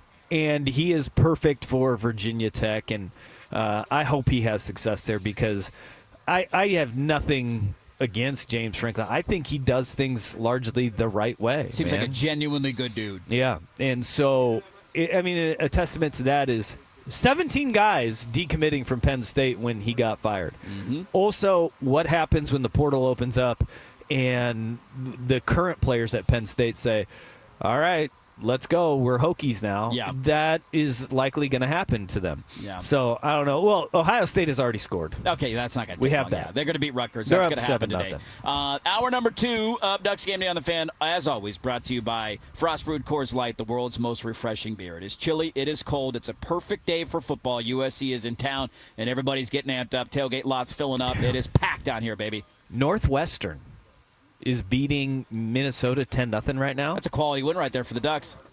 Well, they could become bowl eligible. They could. That's huge. And when you think about this, and I don't think it's going to happen. I think the Big Ten championship game is going to be Ohio State versus Minnesota. Likely. Or Minnesota, Indiana. Minnesota getting there would be a shocker. That would be surprising. Didn't see that coming. But when you go down the list of tiebreakers with one loss teams in conference play, if Oregon can finish this thing out and win the final 2 games of the year, and Ohio State falls on their face against Michigan, which we've seen before. Yes, we have. The tiebreakers as you go down the line are your conference opponent's win record. And all of the sudden, Northwestern beating Minnesota helps Oregon exponentially in that. Never thought we'd get to the point rooting for tiebreakers of Northwestern and Minnesota, but with an 18-team conference, that's where we're at because we don't play Michigan this year. We don't play Ohio State this year. That is dumb, and it needs to be fixed. It's so stupid, man. But it's the world we live in, baby, and it's a big one. We mentioned it earlier. Let's dive back into the injury report. We'll do that coming up next. Who's in and who's out? Tough news on both sides. Who does it impact more? We'll dive into the injury report for Oregon and USC live down at Autzen Stadium. Back after this on 105.1 FM The Fan.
through Salem and continuing past exit 244. Be careful with the fog out there. We do have reports of a smoky south of exit 216. It's 40 and foggy here in Portland. The fog should burn off around the afternoon time. Then the sun should peek out a bit. Going to have a high of 47 in Eugene. It is 38 and cloudy for the 12:30 kick. It'll be 44 degrees, partly cloudy, should stay dry, and almost no wind. I'm Jeff Rust with Ducks Game Day traffic and weather every 10 minutes. Who's in, who's out?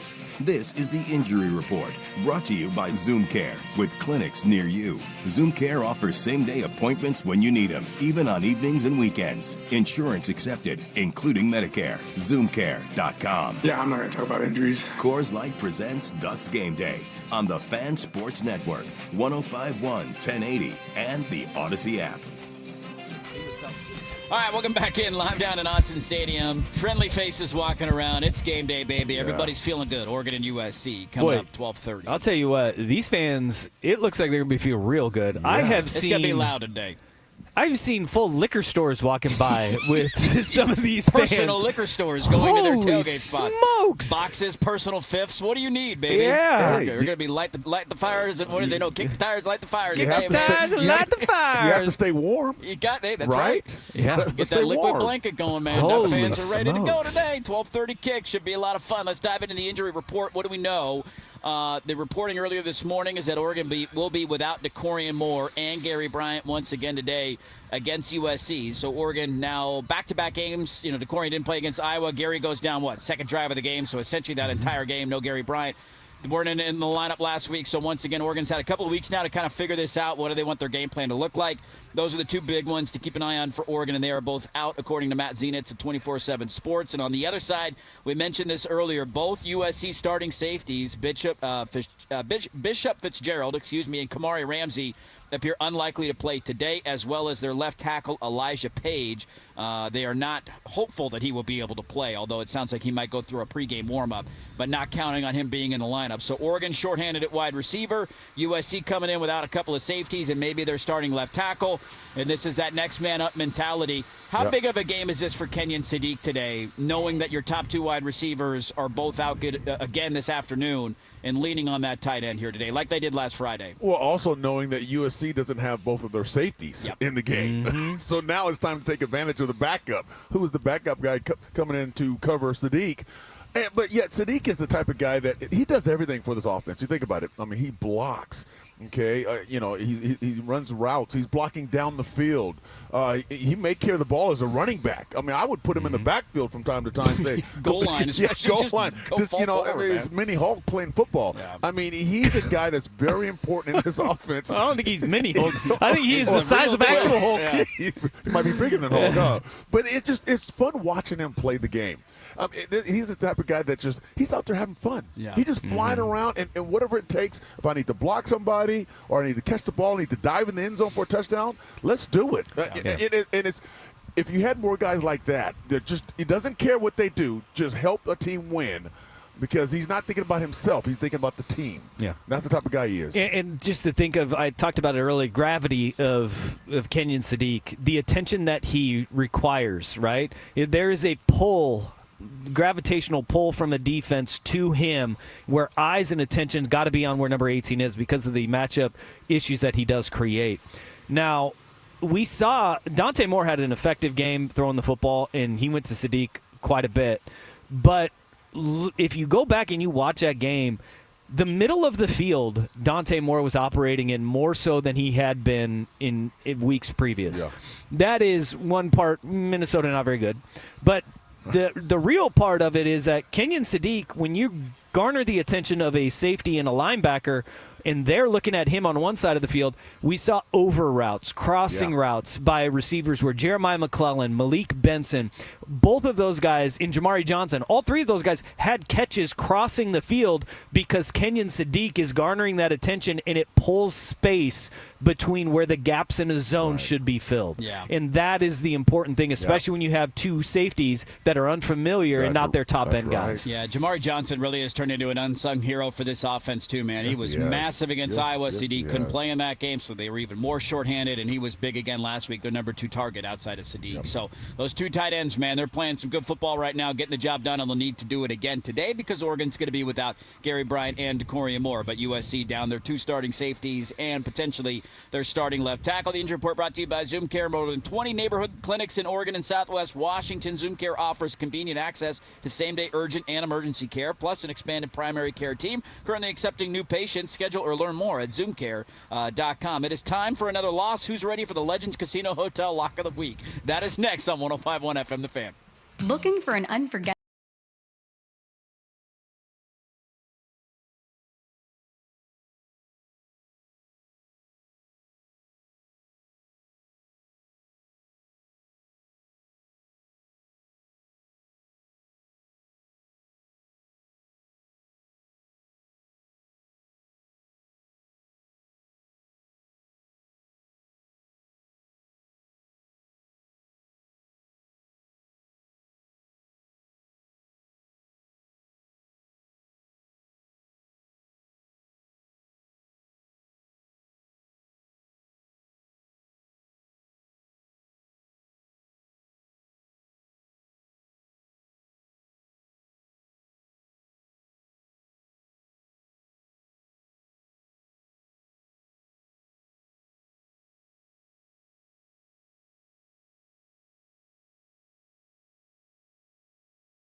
Drive time down to Autzen, now approaching 2 hours and 10 minutes from here in Slabtown. A good stretch of slowing as you pass through Salem, continuing past exit 244. Be careful with all the fog out there.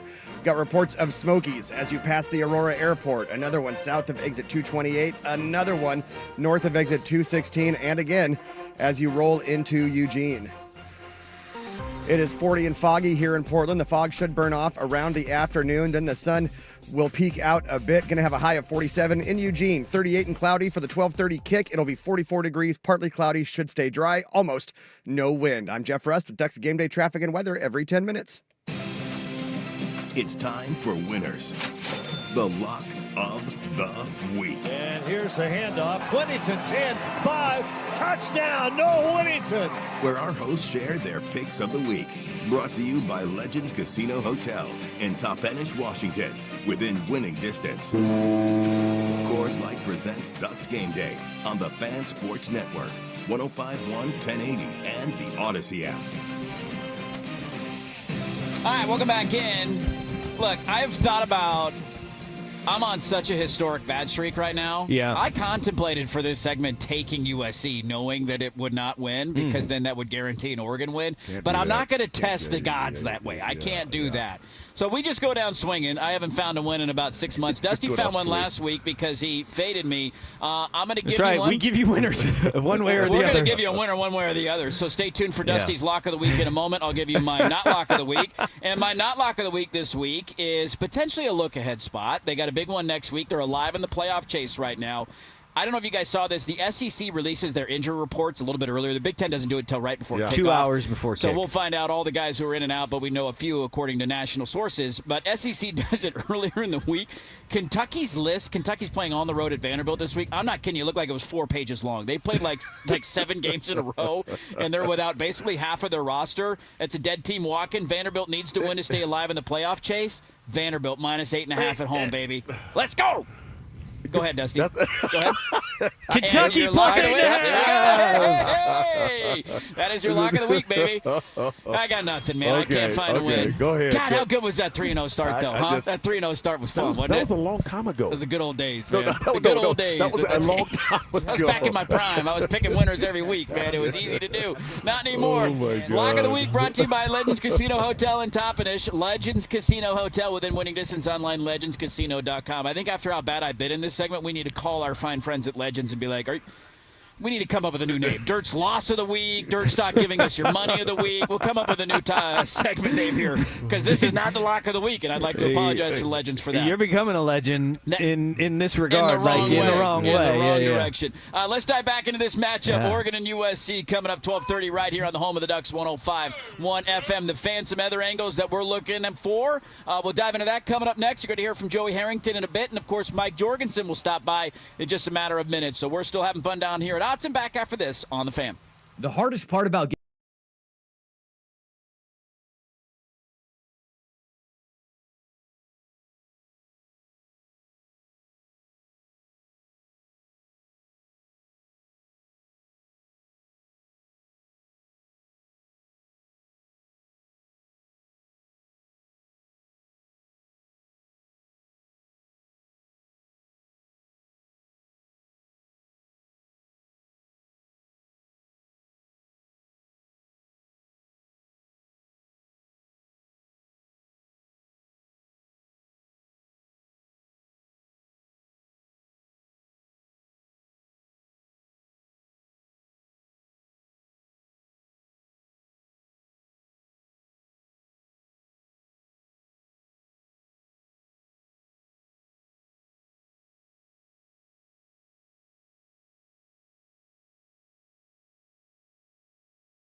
Light presents Ducks Game Day. Coors Light, choose chill.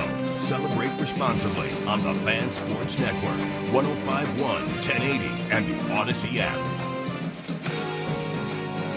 All right, welcome back in. Joey Harrington coming up in a couple of minutes. You know, we talked a lot about this recruiting class that Oregon has coming in a bit ago with Andrew Nimick when he joined us and all the 5 stars and the quality of that class that is about to sign here potentially in 2 weeks. It also refocuses on why that is important, because if you look at Oregon's roster right now, I mean, they're encroaching on setting some records in terms of total touchdowns from true freshmen. And it just continues to pile up. And I'm having a hard time. Maybe you can find one, Anthony, maybe Dusty can, of just the running back room. I feel like is going to be the key to the game. We talked about their ability to run the football, and USC has really struggled to stop the run, especially when they're on the road this year. To have 2 true freshmen playing at the level that De'Aaron Hill and Jordan Davidson are playing, it's almost become just kind of a routine thing of like, oh, yeah, of course they're having a good game, but I don't want to take that for granted, man. These are 18, 19-year-old kids, first year in college, and they're balling out right now. Have we seen that with Oregon? They have 2 freshmen? True freshmen now, not like this. Like you see like this. A freshman. I mean, LaMichael was big, but he was a redshirt freshman. Kenyon Barner was big. Like 2. Yeah. I mean, in crucial situations. Yes. Yeah. Come on. I mean, you're talking about the best rushing offense. The only team I think who statistically is better than them is Navy this year, and Navy runs the triple option. On yards per carry, Oregon is number 2. Yeah. It's incredible what that room that we knew was strong heading into this year. We knew it was strong. We didn't know that these would be the guys. There's a lot of buzz coming out of training camp that, hey, 0 and 23 are pretty good. These guys are good. Yeah. They're going to get some run. We just don't know how much. Yeah. I think this is even surprising the Oregon staff with how good they've been. And this is one of the things that I look at this game, and I think this is like a prime De'Aaron Hill game, right? Where's he best? Speed. But I think what is unlocked for him in the last 2 weeks, that dude has figured out he can run behind his pads. When he trucked a dude in Iowa into the end zone, we've seen a different level of physicality from De'Aaron Hill. He's now seeking out a little bit of contact over the last 2 games. And when that happens for a young back, all of a sudden, the sky's the limit. Because the speed was already there. You knew he was going to run away from you if you give him the chance. And now it is, all right, if you can touch him, you might tackle him. But he's not going to be afraid when you come up to him anymore. That. Oh, I like that. But Jordan Davidson, to me, he is a dude. Yeah. I think he's the type of guy that's going to go to the next level. He's running downhill. He's a true freshman. And he weighs, what, 220? He's a big kid, man. 220? Big kid. You know, when you look at his legs, I mean, and he runs hard. He understands his blocking schemes. Yeah. As a true freshman, let's go back. He played at Mater Dei. So you're going against the best football players in the country. You're talking a recruiting pipeline that used to be for USC that now Oregon has taken over. Exactly right. Yeah. I sit there and he is 18. Goodness gracious. Yeah. Check the birth certificate. I want a double confirmation of that thing, man. That guy's 35. I'm telling you. Imagine when he is 20 and he's going to be squatting the offensive line. Yes. He is going to be one of those guys that is on Bruce Feldman's freaks list at the beginning of every season where you're like, he does what? Yeah. Oh, my goodness. I still, every time I watch them, I have the feeling of who tackled De'Aaron Hill and Jordan Davidson in high school. Yeah. Who? Nobody, because De'Aaron Hill averaged 17 yards a carry in high school. And then Brandon Finney Jr. 17 a carry. It's like, who completed a pass against you in high school? Nobody. Like, is your high school film just you and a back pedal and no throws going your way? Like, what? How can you have highlights? I know. Like, nobody must have thrown at Brandon Finney Jr. because college quarterbacks are afraid to do it. They're not throwing at him, man. Remember, it's so funny to think about how long the season is, right? Here we are, last home game of the year. It always goes by slow and fast simultaneously. You look up, you're like, damn, that's what? It's almost over. To think back to the first couple of weeks of the season and what was everybody arguing about?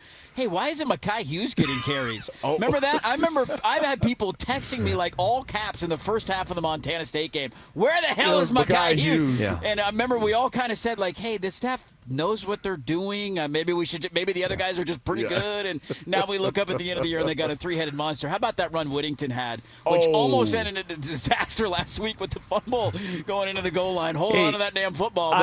I've never seen something like that before. I've long said officials in review should go by the rule of, that was so cool, we can't. You just let it go. And I think that's what they did. I think they watched that and they were like, that was pretty rad. Like, we can't. That can't be a touchback. Same with the McClellan touchdown catch, because I'm like, I don't know if he got his, but that was such a good catch. Like, I'm not taking that off the board. Damn it, that was those guys, man. I think the staff knows what they're doing when it comes to running backs. These 3 are pretty special, and they're going to have a big game today against USC. And Rashad Samples is a hell of a coach. Yes, he is. He is an incredible coach. And, yes, he is. You know, one of the things that I appreciate so much about when I get to be on the sidelines calling the games is I can watch those interactions. He is engaged, and he is coaching those guys up. That's what you want to see. Every single time. We saw it during Ducks versus them for the Iowa game where he said, bend at the knee, not at the waist, right? Every little thing, even good, bad, and indifferent. That was after his touchdown run, too. He came after was re-coaching. He was like, hey, that was good, but this is how we can be great. And I love that about Rashad Samples. He is one of the young, great coaches in college football. No doubt about it. Lanning's got a great staff. Those running backs need a big one today against USC. Let's hear from Joey Harrington. He joins Isaac and Suk every single Friday. That is coming up next. We're live down at Autzen Stadium on 105.1 FM The Fan. Duck fans, game day.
We're looking at just a little shy of 2 hours and 10 minutes down to Autzen Stadium from here in the city center. A good stretch of slowing as you pass through Salem, continuing past 244. More slowing starting at exit 238. Do be careful with the fog. Reports of Smokies just past exit 282, south of exit 228, north of exit 216, and again as you roll into Eugene. It's 40 and foggy here in Portland. The fog should burn off around the afternoon, then the sun peeking out a little bit. Going to have a high of 47 in Eugene, 38 and cloudy for the 12:30 kick. 43 degrees, partly cloudy, should stay dry. I'm Jeff Rust with Ducks Game Day traffic and weather every 10 minutes. Your home for Oregon Ducks football. KRSK Portland, KRSK FM HD1, Malala, Oregon, and Odyssey Sports Station. Let's preview the game with a Ducks legend. Wait for it. Daring. Captain Comeback, Joey Harrington. From his weekly visit every Friday on Primetime. I would call myself somebody who's been around for a long time and wants to tell some nice stories. Brought to you by Mods PDX. The future of building is here. Touchdown, Oregon. Coors Light presents Ducks Game Day on the Fan Sports Network, 105.1, 1080, and the Odyssey app. Where is the patented Joey Harrington primetime exclusive 105.1 The Fan only heard here worry meter? Do I get to ask a question first? Sure. Is Decorian Moore playing? I don't think so, but no one really knows. 8.5. Whoa. Wow. Higher than I thought. Yeah. No, let's go back down to 8. Okay. That's still pretty high. Why? Yeah. Why? The explosiveness that we saw at the beginning of the season is not there, right? Without Decorian Moore out there, and granted, I will say that I am being influenced by a couple weeks ago against Wisconsin, and then God, who was it? Who'd they just play on the road? Iowa. 2 weeks, Iowa. Like there's, and I know they were playing without like their top 6 pass catchers.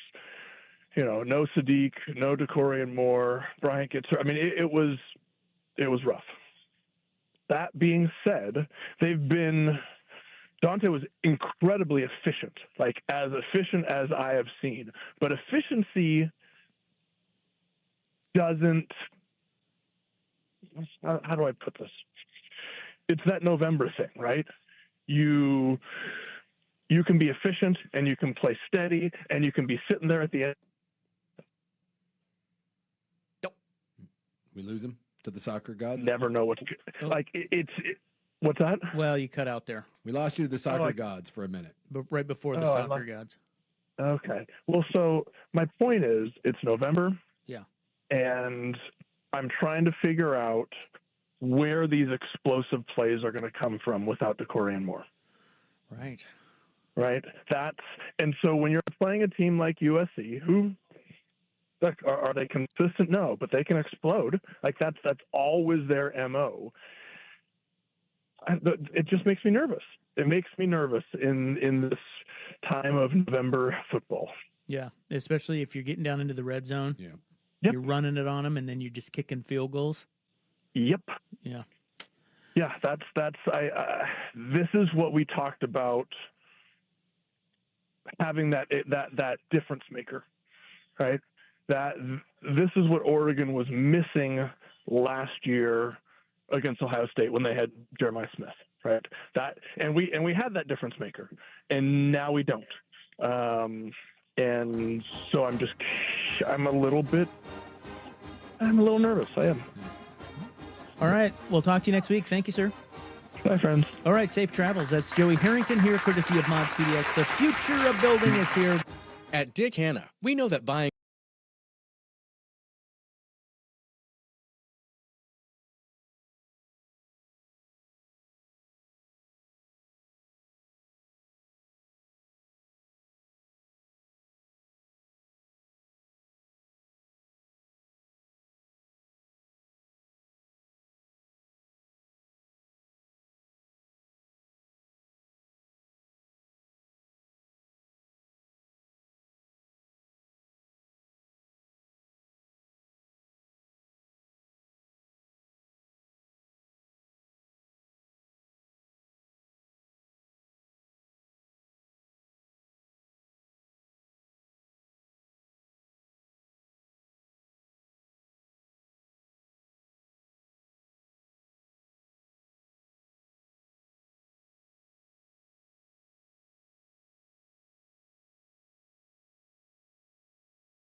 responsibly on the Fan Sports Network, 105.1, 1080, and the Odyssey app.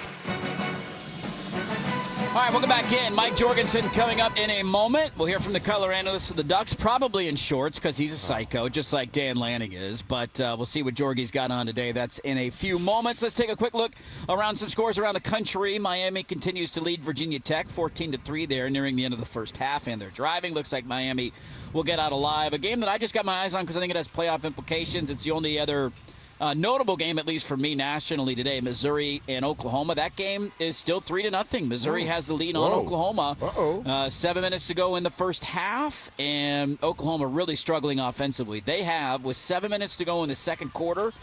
By the way, Oklahoma's offense did nothing last week in that win over Alabama. They were outgained by 200 yards, and they somehow won the game because of Alabama turnovers. Oklahoma right now has 17 total yards of offense. Oh, that doesn't seem good, Dirt. They have 2 first downs and 17 total yards, 5 of 10 throwing the ball. Wait, how does that happen? That's a good question. I don't know. Must be some negative plays in there. That's 20 yards to get 2 first downs. Got a couple of sacks mixed in there, maybe.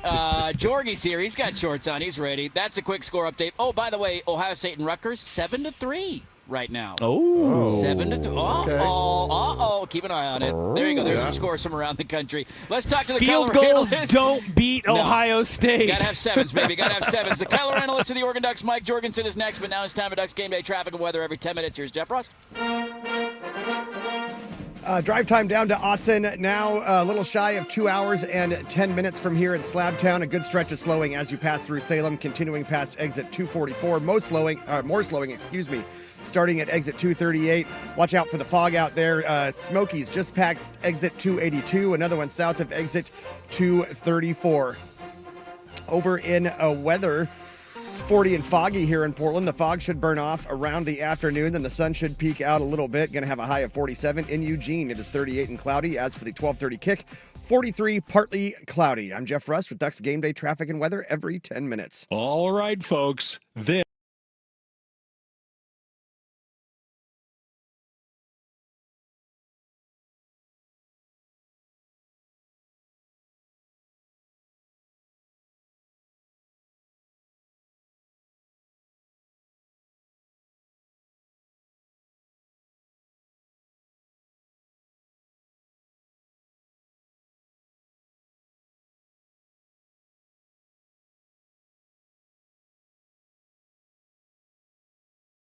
It's time for the inside look at the Ducks and today's matchup. Ask Jorgie. Brought to you by Bellagio's Pizza, the very best. We think that there's some alphas on our team, but nobody else right now does, and so that's the type of thing that you're going to have to prove. With Ducks color analyst and former quarterback Mike Jorgensen, Coors Light presents Ducks Game Day on the Fan Sports Network, 105.1, 1080, and the Odyssey app. All right, welcome back in. Let's talk to Mike Jorgensen, the color analyst of the Oregon Ducks, brought to you by Bellagio's Pizza. Score big with their Game Day special, a large cheese or one-topping pizza, small cheese sticks, and a 2-liter all for only $25. Go to Bellagio'sPizza.com to find one of their 13 locations near you. Jorgie's in shorts. He's a psycho. He's ready to roll. This is a big one today here, buddy. Yeah, this one it feels like it. A little bit of juice in the streets here this morning. It feels like it, man. I can't wait for that motorcycle to come out. Yeah. I just can't. And I said we were at the Hall of Fame thing last night, and it's exactly what I said. As I said, you know, it's just the electricity in this place from the moment the fog starts flying and that motorcycle comes on the field till the end. It better be lit, I'll tell you. I mean, it's just, and I expect it to be. I mean, I can't wait to take my headphones off because that's what I do every time that motorcycle comes on, just to hear how loud it is. Yeah. And it's of different levels sometimes, depending on who's here. With USC here, it's going to be to blow the top off. Well, you mentioned the Hall of Fame, by the way. Congrats to your partner, Jerry Allen. Yeah, just awesome that he got honored and deserving. Yeah, awesome. Yeah, we were talking earlier in the show, Jorgie, and I'm wondering if you feel the same way of, like, you know, the Big Ten, there's a lot of cool aspects to it. You know, the whiteout in Iowa and Michigan last year, Ohio State. But there's no history there. And so you're playing a big game, and it's like, well, it's the first time you played Iowa since 1999.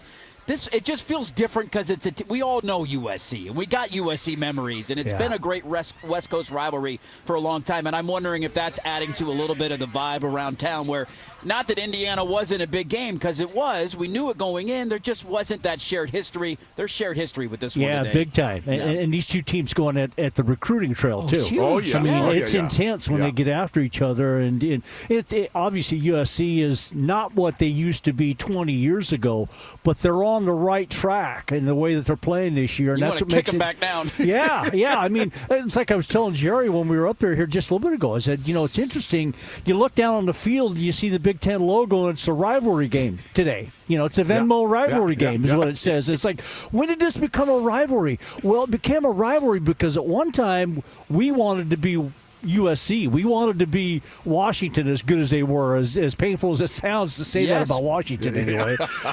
You wanted to be US. Well, now it's the opposite way. Oregon's been on top. USC's been on the bottom, and they're trying to climb up to where Oregon's been and be like Oregon. And that's what it feels like to me. So that's what makes it kind of a rivalry between these two teams, and I think it's perfect what they have on the field today. We're going to talk X's and O's, but just a quick question. Does the weather for the USC kids create a problem? If it stays like this, it's going to stay like it's cold. Yeah, I mean the sun's supposed to come out, so if the sun comes out, that might help them. So I'm hoping it stays cold. I'm cold too.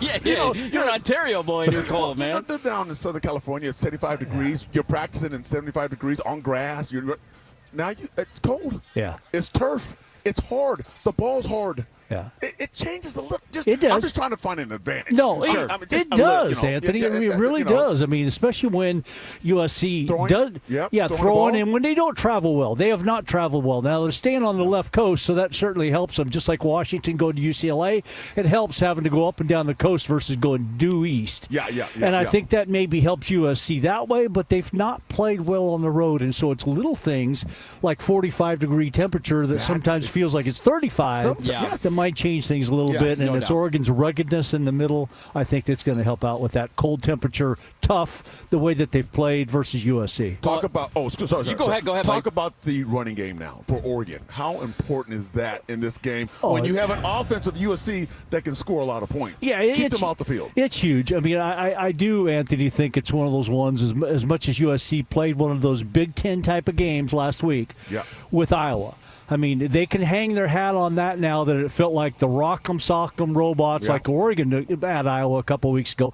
They got into that type of game and they came out victorious when they could have lost that type of game. So all of a sudden you get into a game like this where it's going to be, if Oregon can gain control of the line of scrimmage early, come out and maybe run the ball down their throat the first couple of times that you have the ball, you maybe have a chance to break their will early.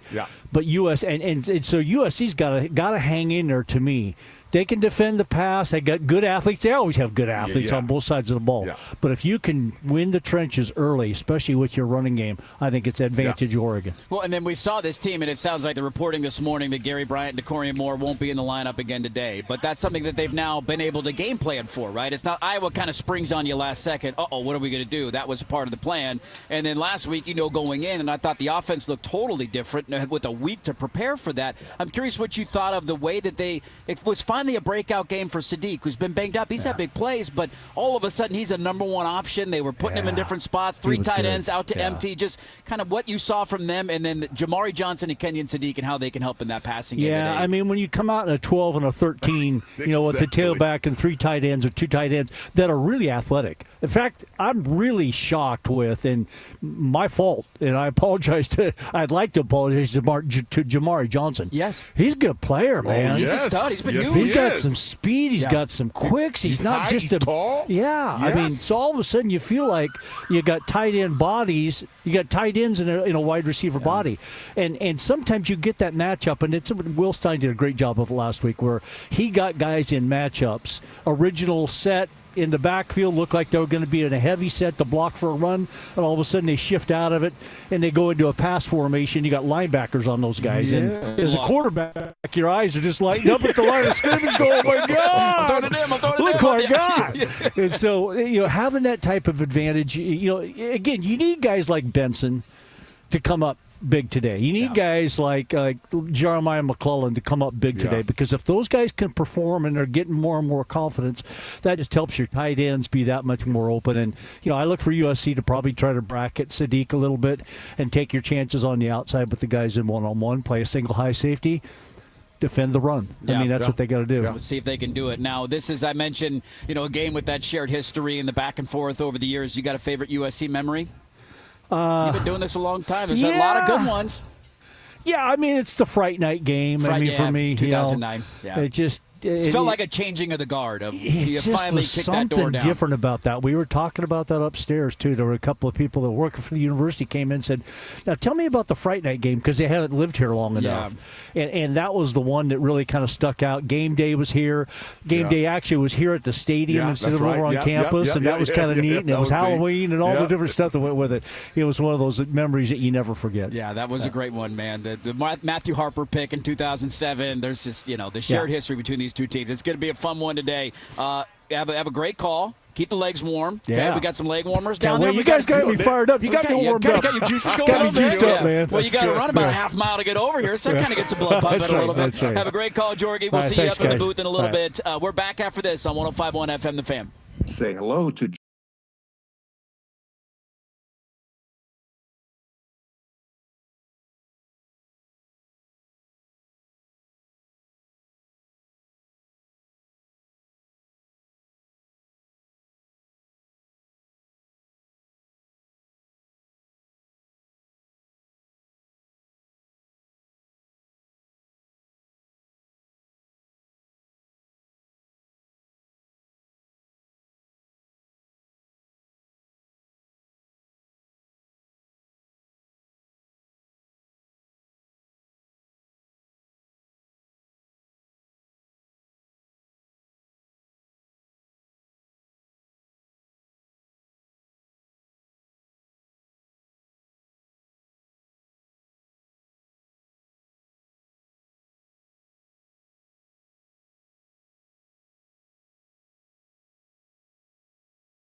Drive time down to Autzen, a little shy of 2 hours and 10 minutes now from here in Slabtown. A good stretch of slowing as you pass through Salem and continuing past exit 244. More slowing starting at exit 238. We got reports of a smoky just past exit 282 and another one south of exit 234. 40 and foggy here in Portland. The fog should burn off by this afternoon. Going to have a high of 47 in Eugene. It is 38 and cloudy. As for the 12:30 kick, 43 degrees and partly cloudy. I'm Jeff Rust with Ducks Game Day traffic and weather every 10 minutes. The grill is sizzling. Some teams are cooked. It's time for What's at Stake. You know what? I'm going to cook on your grill. A look at the smoking hot games in college football. Brought to you by Laurelhurst Market Steakhouse and Butcher Shop. More than just your favorite neighborhood steakhouse. I am going to have that third steak after all. Go ahead and put that order in now. Coors Light presents Ducks Game Day on the Fan Sports Network, 105.1, 1080, and the Odyssey app. All right, welcome back in. We're almost done down here. Only 2 segments to go. Oregon and USC, 12:30 right here on The Fan. You can watch it at home on CBS. Make sure later today, if you're driving home or just cruising around town, and tune into the Dick Hanna Dealership's post-game scoreboard show with thoughts and reactions from Joe Fisher and Jordan Schultz, and everybody calling in, breaking this one down that is hopefully a win. Let's get to what's at stake for today. By the way, just a quick score update, because I know we got our eyes on that Oklahoma-Missouri game to see if Oklahoma can come back and find their way back into it. Right now, they have scored a touchdown, so it's 7-3 Oklahoma.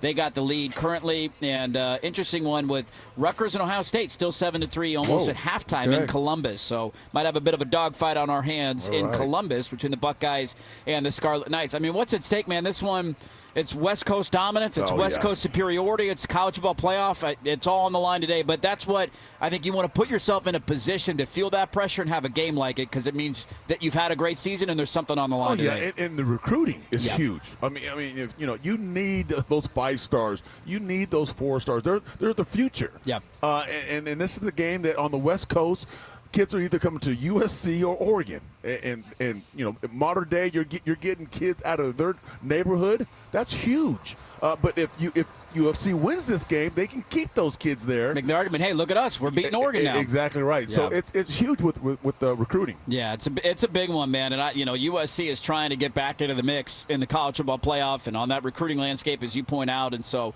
it's an important time to let's remind them who the dominant program on the West Coast has been for the last 20 years, because it's been a while since you've been relevant, baby. Well, and it's funny too to think about, USC again. They always can score and they always can do all that. They're all fancy. But they're bringing a little defense. So now they're saying, well, we can play some defense now. Yep. We can hang with you now. But I don't know. We'll see who the more physical team is today. Yeah, I don't know. Be a game that's decided at the line of scrimmage. They usually are. Credit to teams when they can do it to Oregon. Indiana did when they came in. We'll see if USC has that same recipe and game plan defensively to slow down Oregon's offense today. What's at Stake brought to you by Laurelhurst Market. More than just your friendly neighborhood steakhouse. Make your reservation today at laurelhurstmarket.com. Line to watch in our final segment as we wrap things up from our pregame show live down here at Autzen Stadium is next on 105.1 FM The Fan. There are only about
throw, wide open, touchdown, Sadiq, left-hand front corner of the end zone. It's time for The Line to Watch, where your hosts predict the score of today's game and get you the latest on the betting lines. All you got to do is bet on the winner and you'll never lose. On the Fan Sports Network, 105.1 1080, and the Odyssey app. All right, last one for us down at Autzen Stadium. We'll send you up into the press box here in a couple of moments. Jerry, Jorgie, Joey, Mac, Dusty, and the whole crew will take you all the way up until kickoff at 12:30. If you're watching at home, you can see it on CBS. And if you're listening on the radio, of course, keep it here on the home of the Oregon Ducks, 105.1 FM The Fan. Decent amount of Trojan fans in town today. They're walking around. They got their Central Catholic-looking colors on. Anthony Newman's blood's boiling over here, man. He's getting all fired up. He's ready to go hit somebody today. Thank you. Man, this is fun. This is, I look forward to it. There's a lot of weeks during the season where you kind of go into it and you're like, all right, Oregon, Minnesota, we know how this game's going to go. Like, do I have to be uncomfortable for a half, or is it over at the end of the first quarter? But you just kind of know what the outcome is, right? Yeah. These are the ones these ones mean more because so much is on the line. If Oregon loses today, I don't know if they're going to make the college football playoff. It's going to be tough. USC would jump you in the rankings. You need a lot of dominoes to fall, and so like your lives are on the line maybe today to fight for another appearance in the college football playoff. And I can't wait to kick this one off between Oregon and USC. But back to what we've talked about throughout the course of the show today. The more physical team usually wins, and Oregon needs to do that today. Your final thought and your score prediction for today. Defense wins championships, and I believe that Oregon has the better defense. And when you can run the ball, it's hard to stop a running game, which opens up the passing game, and Oregon has a better running game. So I'm going to go with Oregon 38-28. Okay, 38-28. Yeah. It's one of the scores I was thinking of, too. Now, let me adjust a little bit here, okay? I'll adjust a little bit. Yeah. I'm with you, man. It's a big day for their offense. USC's going to move the ball. They're going to score. They got weapons. Their quarterback's good. Their wide receivers are great. Yeah. You know that they're going to put some points up on you today. Can you get stops in the red zone, maybe? Can you hold them to threes instead of sevens? Turnovers? Right? Turnovers might be a big difference. They turn it over on the road. I'm going to go 38-24. Give me 38-24. Oregon gets the win today. Big game on the ground. Sadiq gets going. Let's go get that done. Oregon and USC, 12:30 kick. Thanks so much, everybody, for tuning in today to the pregame show. Only one more guarantee. Well, I guess they're going to a bowl game either way. But last one of the regular season is next week as Oregon is on the road in Seattle. We'll let you know the kick time there. Thanks, everybody, for tuning in. Enjoy the game today. As always, go Ducks. This has been Ducks Game Day, presented by Coors Light. Choose